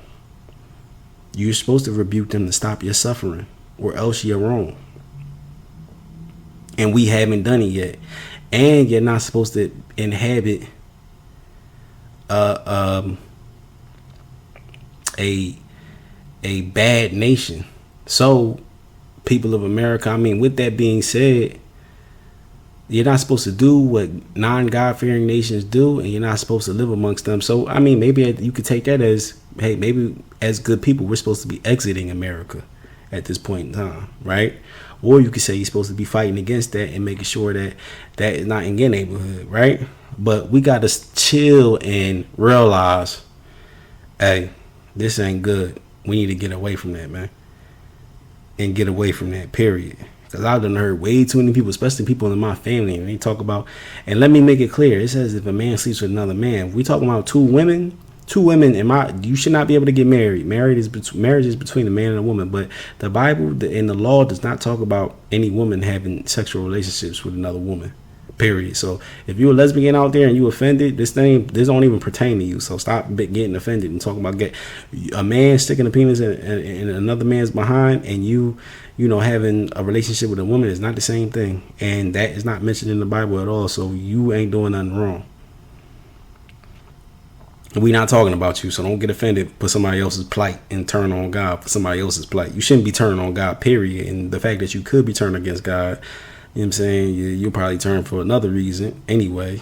But yeah, don't turn on God for that reason, because it don't even apply to you. There's a lot of people who these things don't apply to, who get pulled in, and it has nothing to do with them, because that's what they do. They try to bring everybody, and when people do bad things, they always try to pull everybody in to the bad side to make it seem overwhelming, so you don't say no and object to it. But wrong is right is right, and it says in the law. I'm gonna tell you this right here. I'll show you it.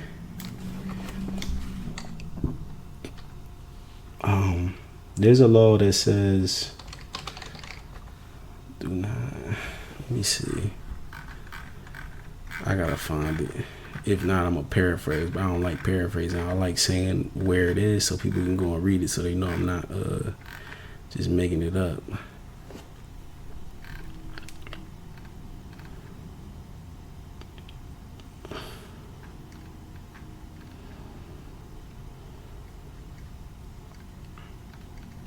I don't know. There's a law in here that says do not go with the masses in doing wrong. Something like that. I can't find it right now. Do not bow down to nations, God. Do not do like they do. It is your duty to overthrow them and break them down. I mean, that's what it says right here. That's Exodus 23, verse 24. Dang, I can't find it. Do not defile yourself. Do not. There's a law in here that says do not go with the masses and support wrong if the masses are supporting wrong. So at the end of the day, ladies and gentlemen, that's just a test. You know what I'm saying? Because it's cool. It's nothing to say no when everybody's saying no next to you. But it is something to say no on the side of God when everybody seems like they're going to turn against you. So I'm going to say no in front of you. No, that's not right. No, we shouldn't be doing that. No, that is death. Those people are supposed to be put to death. And you should do the same thing too, because it's right here, black and white. I just told you the verses, right? You can go read it for yourself. You know what I'm saying? And that's it for that topic. I think, let me think, is there any other topics? The daughters, sons, marriage, dating. I believe that pretty much covers everything. But I'll go over the laws that pertain to marriage that could be helpful to people that are out there and think I'm just making this up. Oh, adultery. Okay, so that's another topic when we're talking about dating. Topic says do not commit adultery. And if you read the law, it defines adultery for men and women, because adultery is different from a man than it is for a woman. But adultery does not allow, a lot of men take the law of adultery, especially in different cultures like Muslim culture, and they take it as man can sleep with whoever he want. And it doesn't say that in there. First off, you're not supposed to be causing other men's daughters to be whores, you know what I mean? So you shouldn't be having sex outside of marriage, right? And when we talk about the other wives, it for a man, as far as adultery goes, it tells you as a man, do not leave or take anything from your wife for another woman. So If it says do not take anything from your wife for another woman, that means yourself too. Is anything, right? Your time, your resources, your whatever. If another woman gets brought into the relationship, you're taking something from her and allocating it to that new woman. Period. So, in my opinion, the only way you should be able to marry a new woman is if your wife is okay with that. Because if your wife, like, if you don't take anything in white and your wife says, you know what, he's a good man, you should have more children. I'm not having any children.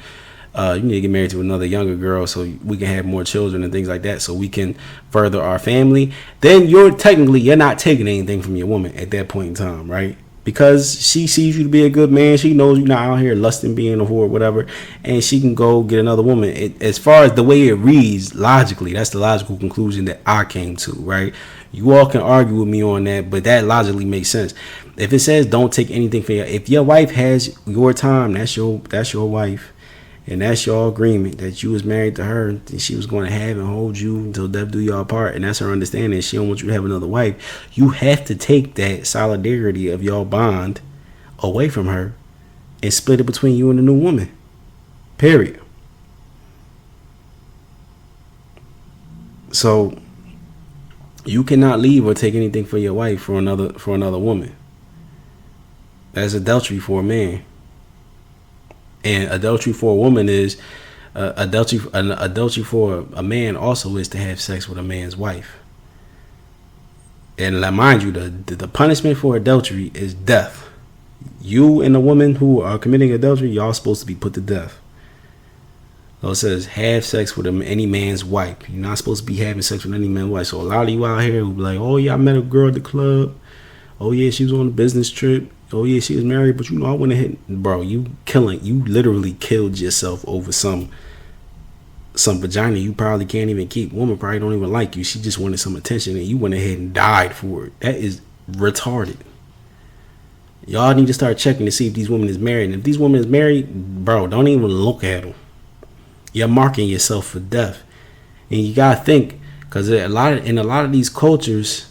I'm saying dudes will offer you their wife, but as a foreigner or as someone who's not from their community, if they're offering you your wife, their wife, are they trying to kill you? Ask yourself, are they trying to kill you?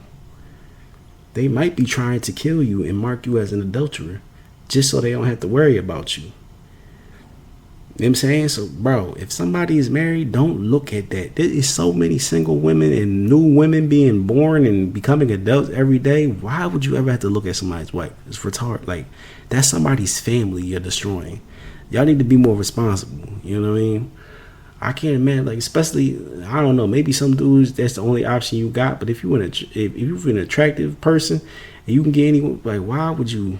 I know they talk about that in rap culture all day, but it's like, I had all them dudes, not even had, dang near all them dudes on drugs. So why would you listen to them talking about they having sex? Most of them lying anyway. They just trying to say a hot line. They can't even, all of them paying for it. You know what I mean? I'm not saying all, because I don't know how a lot of them paying for it. They weird. You know what I'm saying? They talk about took your wife, took it. Like, what is this obsession about having sex with somebody else's woman? It is so many single women out there. It's ridiculous. I can't even step outside without seeing a single woman. What is the obsession with having sex with another man's wife? Are you in my mind, you either have to hate other men or you're in love with that man or something like that. Because what's this obsession with his family? When there is tons of single, beautiful women out there. I'm telling you, like, where I live is beautiful women everywhere. And even if you don't like the women here, I've been to other cities, including New York, Philadelphia. Every college, there's 50 billion single women looking for a man. They can't even find one. So we as men, this adultery, it marks you for death. Don't do it. Like, be more responsible and gain some self-esteem, bro. It says don't have sex with a woman who divorced her husband. Technically, a woman is not supposed to be allowed to divorce her husband, and that doesn't fit with modern day dating. But I'm gonna tell you all, as people of God, and you furthering somebody else's family, even if you did as a woman marry outside of your family, and if you marry somebody, the person who you're supposed to marry in law, That's your family. And when you, as a woman, decide to divorce your husband, even if y'all get into a fight and he says something as far as like, oh yeah, you can leave, bro, you cannot leave your husband.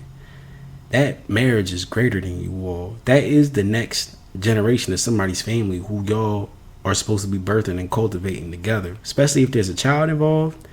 You are not, as a woman, even if you are mad about your husband and your husband did something and you didn't like it at all, you think what he did is an abomination. He is not the end all be all of your family. You have the agreement between y'all to further your family. That supersedes him and you. For you to break that off, you are now breaking the crop that you all have raised together. And now you're saying you choose to no longer fertilize that crop, and it's gonna wither and die out, or just end up however it ends out because y'all had a disagreement or y'all did something bad to each other. But the picture is bigger than that. You cannot ruin your child's family. You cannot ruin the child's life and ruin his nourishment because whatever mistake your husband or wife made. Period. That's between y'all. But what y'all decided to enter is bigger than y'all. So y'all need to figure that out, period. It don't make any sense. Unless the woman cheated on you with something like that. That's adultery. That's another thing. Or unless the man took something from his wife for another woman. Now he's technically married to another woman, right? As men, adultery, you cannot have sex with an engaged woman.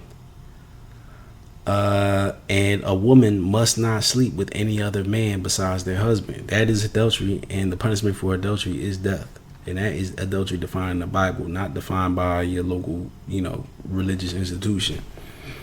Also, that's Exodus 20, verse 14. Law 28 at this point in time. Also, Law 62 is Exodus 22, 16 through 17. If a man tempts a virgin maid and he sleeps with her, if a man tempts a maid and sleeps with the man, and the maid she sleeps with them, and he sleeps with her, the man should try to marry the young woman. If the girl's father refuses the daughter to the marriage, the man needs to pay a dowry of a virgin's price. That means, as a young man, if you sleep with a virgin woman, then it's your duty to try to marry her. And virgin, okay, so I've read the Bible a couple of times, and like I told you, a lot of the words in there, like I've looked them up and they mean different things at different points in time. But like just contextually, from what I see from virgin means a woman who has not had a child. Maid means what we call a virgin, a woman who has not, well, like usually when the Bible is talking about a woman who's never had sex, it says maid, or it says woman who has not known another known man. That's what it says when it's talking about a virgin. Usually when it says virgin, it's talking about a woman who's never given birth before. So y'all need to look at that and make sure you decipher that properly, right? But that's your duty as a man. And a lot of these have to do with like incest, right? But y'all look at it yourselves or whatever. Just go to www.thekingslaw.com. And then go to the first drop down and click marriage, and you'll see it says things like do not marry your wife's sister or have sex with her in your wife's lifetime. And then it talks about because a lot of these things people try to put off as they don't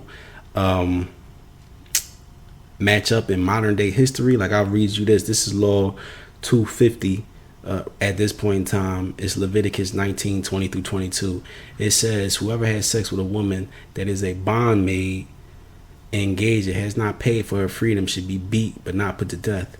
He should bring a trespass offering to God at the door of the tabernacle of a ram, and the priest should make an atonement for the man with the ram in front of the God, and all should be forgiven. People would say that does not apply to modern day, because what is a bondmaid, or we're talking about slavery of women? No, that does apply to that. Like I told you, this is, was, and always will be. As a woman, if you are underage, you are under the guardianship of your parents. whether that be our biological parents or whoever your guardian is. Your parents can sign over their guardianship of you as a child to anybody. You are under bondage of that person. You have to do what they say. You are a steward of their they're overseeing you. In the government's eyes, as an individual, you are overseen by these people, and you are not property, but in the United States, you are under the jurisdiction of your local government, right? Whatever state you live in, and you are a ward of your parents, your legal guardians. So yes, you are in bondage to those people. You have the duty to do what they tell you to do. Right, as a child, if you don't like your parent, you can divorce them and you can get your freedom. If you weren't in bondage to those people as a child, you would not have to divorce them to get your freedom as a child. I need to start thinking these things through. So yes, young men, if you go around and you find a girl who is part of another family and you sleep with that girl and you haven't asked the parents if she can be your wife and they haven't, given her over to your family, then technically she's a bondmaid of that, especially if she's under the age of 18. Y'all just in high school, kikiing it up or whatever. That girl is property of her family. Legally, she's property of it. I'm not even talking about spiritually or that. Legally, in this country, the United States of America, and in most countries, she is a ward of her family. She is under the guardianship of her family. And for her to have her freedom, she has to divorce her parents or they have to sign her over to somebody else. So yes, if you have sex with that, you having sex with a bondmaid of that child, of that family, legally, not talking about biblically, legally, you are. And it says you're supposed to be beat, not put to death. And it says you're supposed to have to put a trespass offering. Trespass offering is a ram. Look up the price of a ram. It's about $500. So technically you should be paying a $500 to $1,000 fine for doing that to that girl. And then there's more laws about incest. You also read those just to know them. Talking about not taking your brother's wife, man not marrying a woman and her mother at the same time, things like that. And it says a priest. Now people mix this up with pastor. Pastor is not a priest. Priest is a person from the chosen family of your family. If your family has grown to that point, which most families in America have not. But at one point, when your family grows, it says you're supposed to appoint a priest family to your family, and they're supposed to take care of your tabernacle thing for your family, right? And it says a priest of your family should take a wife and her virginity, right? These are the sons of Aaron. You can point it as that and say this has no relevance to my life. Or if you say, as someone, I can build my family like the Israelite family, and follow these rules, and you get to that point where you have a bunch of people in your family who have control over a piece of land that is their country or whatever, then y'all can choose a priest family. If you follow the law, you're supposed to choose a priest family. And it says that people in that priest family have to take a woman of her virginity. It says she can't be a widow, she can't be a divorced woman, and she can't be a woman who has casual encounters or relationships. And there's also, for a lot of men out there who might be being accused of being jealous, there's also laws. This is law 376 at this point in time. Is Numbers 5:11 through 31. There's law around what you should do if you suspect your wife has slept with another man. You know what I'm saying? And it says if she does slept with her, she denies it, and you jealous, right? You can't prove that she is an adulteress. It gives you a set of things that you're supposed to do if you believe that your wife has committed adultery, slept with another man. Nothing violent. And then we talk about, in modern day relationships, we talk about why men have the final say in family. It's in the law. As a woman who claims to believe in God, it's in the law. This ain't made up by your dad because your dad thinks he can beat up your mom. This is in the law. It says, if a woman, this is law at this point in time, this is law 417, Numbers 30, verse 3 through 8. It says, if a woman makes a vow to God or makes an oath, if she is not married and in her father's house, and her father knows about the vow and says nothing, then she should keep her word. If her father disallows the vow the day he hears it, none of her vows should stand and God will forgive her. So that means if you are in your father's house, you ain't married, and you say you're going to do something as a woman, you tell these people that you about to show up tomorrow at 6 p.m. sharp, 6 a.m. sharp, and you tell your dad says, nope, then that means you can't go, and that means nobody can hold you accountable for giving your word saying that you was going to be there. And it says if the woman is married and her husband hears the vow and does not disallow it the day he hears it, then she must keep her word. If the husband disallows the vow the day he heard it, then she does not have to do the vow and will not be punished for it, right? So this is where a lot of men go wrong. These laws are very important when you look at the law, when you look at the world. This will help you focus your lens in to see what's really going on. Because a lot of you men, y'all try to hold women accountable for things that they cannot be held accountable for. Under this law, a woman cannot be held accountable for anything if she's in her father's household or she's in her husband's household. So y'all get with these women. She leaves her house, she comes to your house. You like, man, she acting a fool. That's because you ain't telling her what to do. And you're not telling her no. She knows she got to listen to you. I'm telling you, women know deep down they have to listen to you. That's why they try to find all different types of ways to try to ask you or manipulate you to do what they want you to do. And it's and third, because they know they got to get your approval. They know it in their hearts they got to get your approval. Because they know they're doing something wrong if they don't. So they do it all the time. You not saying no. And you have to say no soon. So she knows if she asks you something and she knows it might not be popular opinion in your group of people to say no, she knows all she does is gotta ask. And it's just, if you sit there and hem and haw at it and let me think about it, she knows I can go ahead and do that if he don't say no. So I'm telling you, bro, if you're not sure that your girl should be doing something, you don't want her to, just say no. Don't be sitting there hem and hawing about it. Don't be wishy-washy. Don't be indecisive about it. I'm telling you, that's why women are not attracted to indecisive men. Because she knows if push comes to shove and she does it, she knows you're not going to say no. So she knows your family is going to go awry because you're indecisive. I'm telling you, I'm indecisive. Women always try to tell me this and third, but they don't. It's because they don't know me. In the heat of the moment, if somebody comes in, if anybody comes in, I'll say no. If it has to do anything outside of law, this and third, but I'm not want to project my opinions on people. I only keep it in law, right? But just naturally, instinctually, women are not attracted to men who are indecisive, because if you're indecisive, right, she can ask you a bunch of things. She can go out here and say a bunch of things, and she's going to be held accountable for it. Because at the end of the day, a woman can make any type of vow she wants. She can go, and that's why they have laws about buying cars and stuff like that. Your woman can go buy a Bentley from a dealership. There's a law that says, okay, there's buyer's remorse. It's like 24 to 48 hours. If the woman goes home and her husband says, hell no, take that car back. What's wrong with you? She gotta take it back. So I'm telling you, your girl knows I can do whatever I want. But if my husband says no, I gotta take it back. So she knows she can potentially put the family in jeopardy, but she knows it's your job to tell her no. So if you're indecisive, things might go wrong, right? If you're indecisive, she may go get that Bentley.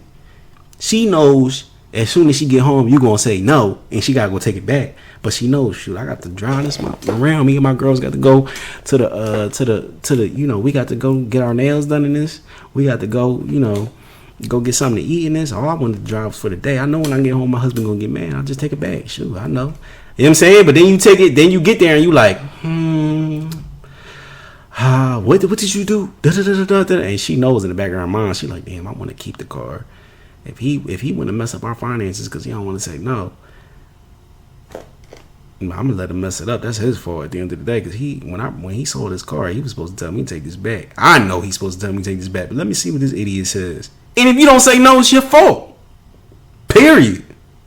So just say no. She might even, when you say no, she might be like, oh my God. But she knows in the back of her mind, like, look, I just went to joyride in this car real quick.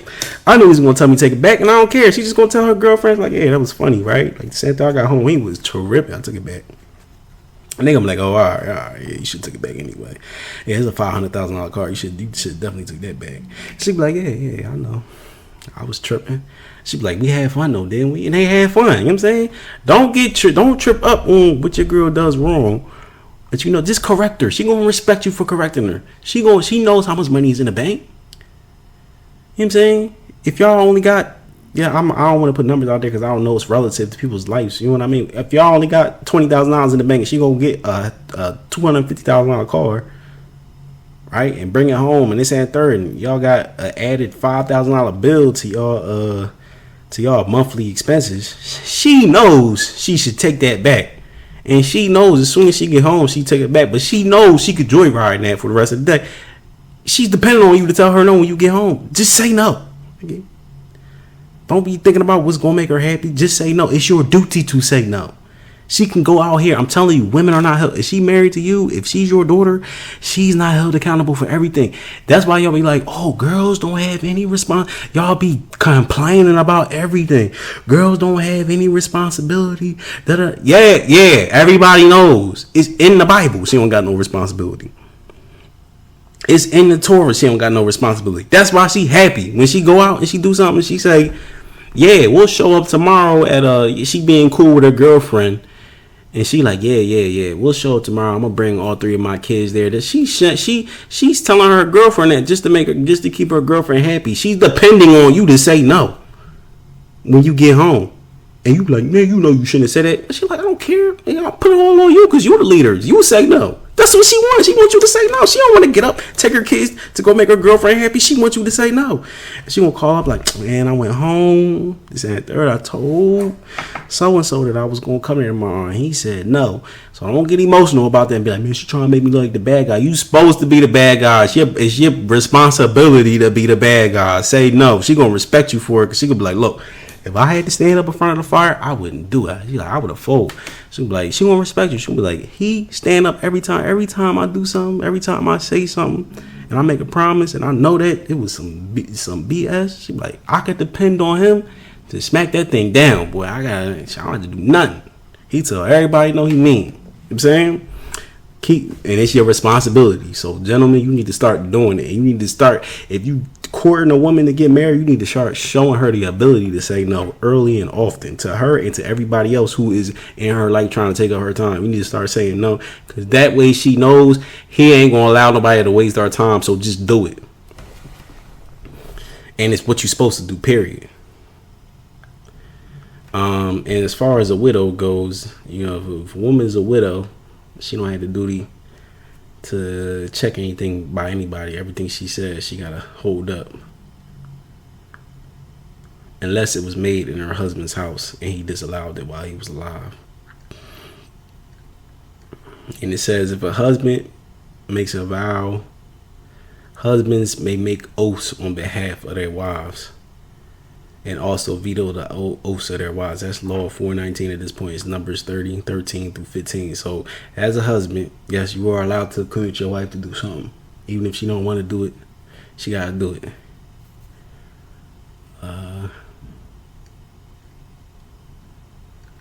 We already talked about the woman should marry into their father's family. Here it is, adultery again. This is Law 5:24, Deuteronomy 22, verse 22. It says, if a man is found having sex with a married woman, the man and the woman should be killed, right?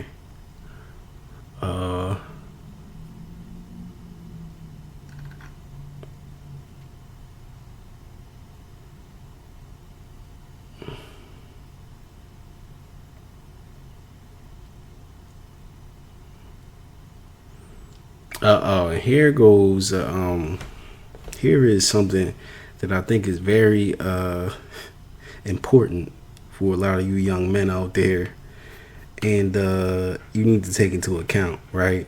Because a lot of you all blame the girls in this case, and a lot of you all blame the race of the girl and whatever, but this will let you know that this is her only scapegoat. So some girls who are more in tune with nature, they know that they can say this, and this puts everything on you. And if you can't prove otherwise, then it's your fault, right? It says, If a virgin is engaged to be married, so virgin in most cases means a girl who has not had a child. If a virgin is engaged to be married and another man sleeps with her, then the man and the girl should be stoned to death. If the man raped the girl, then only the man dies. The girl has done nothing wrong. This is Law 525, Deuteronomy 22, 25, verse 25 through 27. Right, so a lot of these guys, we see these cases where it might be a football player or something, or some guy, right, or it might be anybody, and in some cases it's a black guy, and in some cases it might be a white girl, right, and in a lot of cases it's not. But the girl will get caught sleeping with the guy, and she'll be like, he raped me, and y'all be like, da da da da. But at the end of the day, right, as a man, this is based on your sexual immorality. This is why you're in this position. And as a woman, she is scared, right? And she's not supposed to be lying on nobody, but she knows the repercussions of her actions. So to avoid the repercussions, she knows she's scot-free if you raped her. I'm telling you, a lot of people, they know these things on the inside, especially if they come from a good family, they did something wrong. They know on the inside, hey, this is not my fault if he forced me to have sex with him. And they're right, because it's in the law. It's right there. Deuteronomy 22, verse 25 through 27. If she is, in a relationship with another man, ready to get married, and she gets found out having sex with you, even if she liked you and she gave it to him, she knows. She like, dang, I messed up. She knows if it's your fault, shoot, it's all his. They should kill him, and I ain't do nothing wrong. So she cries rape. She's just trying to live. Now it's your fault if knowing this information, it's your fault if you put yourself in the situation.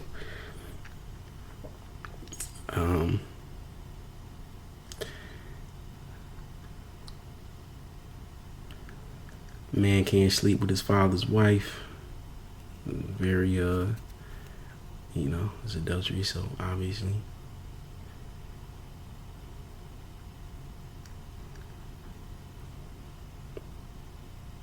And that's pretty much it. Okay, well, this is an important one because this relates to modern day dating. There's a lot of you all who sign up for the army and y'all want to get married because your wife gets a house or something like that. If you get married like off of the army base or whatever, y'all get married when you just sign up for the army because I don't know why dudes do that, but y'all get married and the wife end up cheating on you or leaving you, right? It says right here, when a man, this is Law 542, Deuteronomy 24, 5 through 5. When a man gets married, he may not go out to war or be charged with any new business for a year, so he can stay home and cheer up his wife. So if y'all do that, if you knowingly get married and you know you about to get shipped off, or you just signed up for the army, it's your fault, bro. I'm not saying your wife is allowed to commit adultery. It don't say that here, but it says you're not supposed to do that. So, he who is without sin cast the first stone on that girl. Don't, y'all fellas who going to, don't start, thinking, oh man, I might die because I'm getting shipped out. I need to get married and try to get a girl pregnant as soon as possible. Nah, bro. You should have thought about that before you signed up for the army, because nobody these days is getting drafted. So you should have thought about that before you signed up for the army and not did that, because at that point in time, like, you doing the girl wrong, you sinning. You know what I mean? You might as well deal with the girl in your barracks or something like that, or, be celibate and just suck it up and hope you don't die, man, because you're not supposed to do that. And that's pretty much it, huh? I mean, there's others out there. Like, I know a lot of people with the Mormons, they big on this.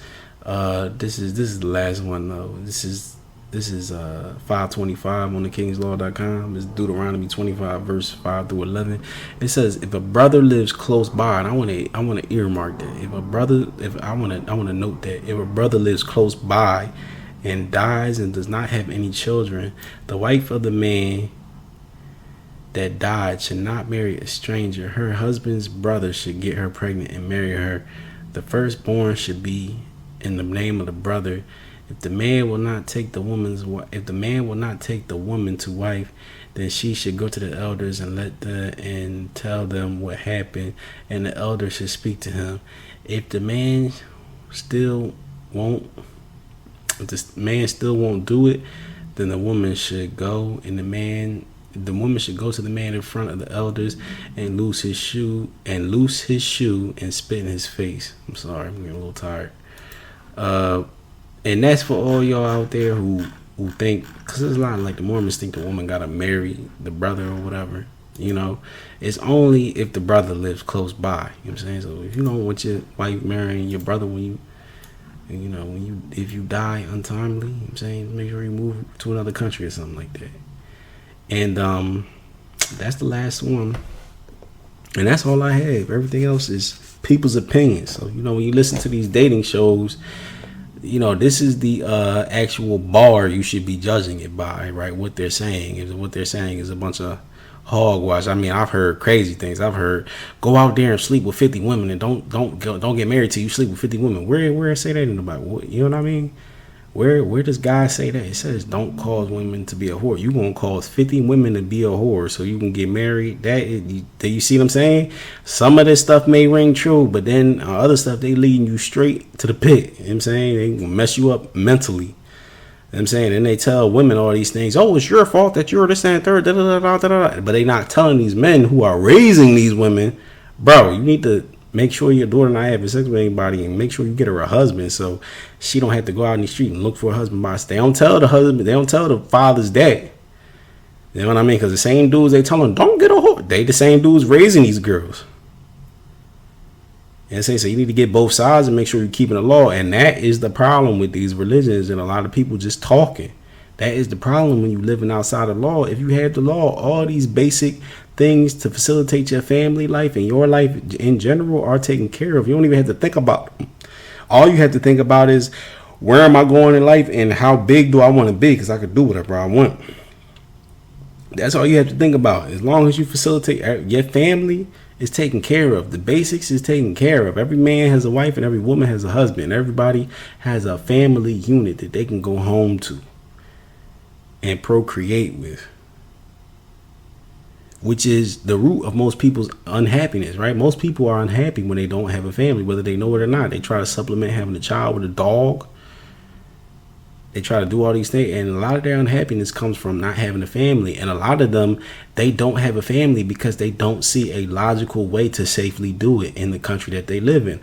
A lot of these men and women in America, they give up because a lot of these women, they say, there's nothing that keeps a man from lying to me and having sex with me, just to, put a notch on his belt and move on to the next girl. There's no buffer there, right? Because her father is not taking her out to find her a husband. So she's out here on her own, and she's like, look, man, I done been used up. She like, the amount of times I've been used up, fooled, or raped, you know what I mean? She feels worthless at this time because she's been left, and she doesn't think anybody should marry her anyway because she's been used and abused. So she gives up and she says, oh, well, I don't want to get married anyway. I just want a dog. You know what I'm saying? But she knows in her heart she did have that at one point in time, and it got destroyed based on some of the things in life that are allowed to go on around her. Same thing with a lot of these dudes. A lot of these dudes, they say, man, it's not safe to get married in America. Oh, it's not worth the risk. It's not this thing. No, it's because you're not fighting and putting your foot down. You're supposed to be controlling and subduing the land around you. You're supposed to be vetoing the stuff in your life. Like, you see what I'm saying? Like, if that woman who put a law in order to make sure that your family is in this, somehow she probably was married. Why her husband let her do that? Or if a man did that, why did you do that? And why did you, and we as men sat there and watched him do that. Why did we sit here and watch him do that? We got to start being accountable for that and stop placing blame on these girls out here. I just proved to you that they are not responsible for anything. Period. And they know they're not responsible for anything. They looking at you laughing like, yo, how you let me do that? So stop being boo-boo the fool and start saying no. Period. You know what I'm saying? Like, start saying no. That's what it comes down to. Now, thank you for listening. Please, like, if you think anything I'm saying is my words, go to www.thekingslaw.com. Go look it up yourself. You can filter by marriage, or just go and look up the things I said, and it's all there. Look, and then go find it in the Torah or the Bible. It's there. I'm not making this up. So I'm saying, implement it in your lives and help cure the generation after you, because you may not have had the best life, but the generation after you, it doesn't have to be the same way, man. And it starts with you telling yourself the truth where you went wrong, telling yourself the truth what happened to make you unhappy, and fixing it by telling the truth. Stop lying. A lot of girls, y'all, you may be messed up and you're an adult because things have happened and you didn't have these things, but what goes wrong and what keeps it going on is maybe you don't want to tell the truth, so you can't find a husband because you don't want to tell the truth. Every man leaves you because he found out you was lying. Same thing with every man. You go, there might be generational, this curse you got going on with your son not doing the right thing, this and third, that curse is probably still there because you still lying. Just tell him the truth about where you went wrong, how he was trying to be cool at one point in time, how that girl played you and you shouldn't probably be with her. Tell the truth, man. All right, have a good one. Join me next time. Bye-bye.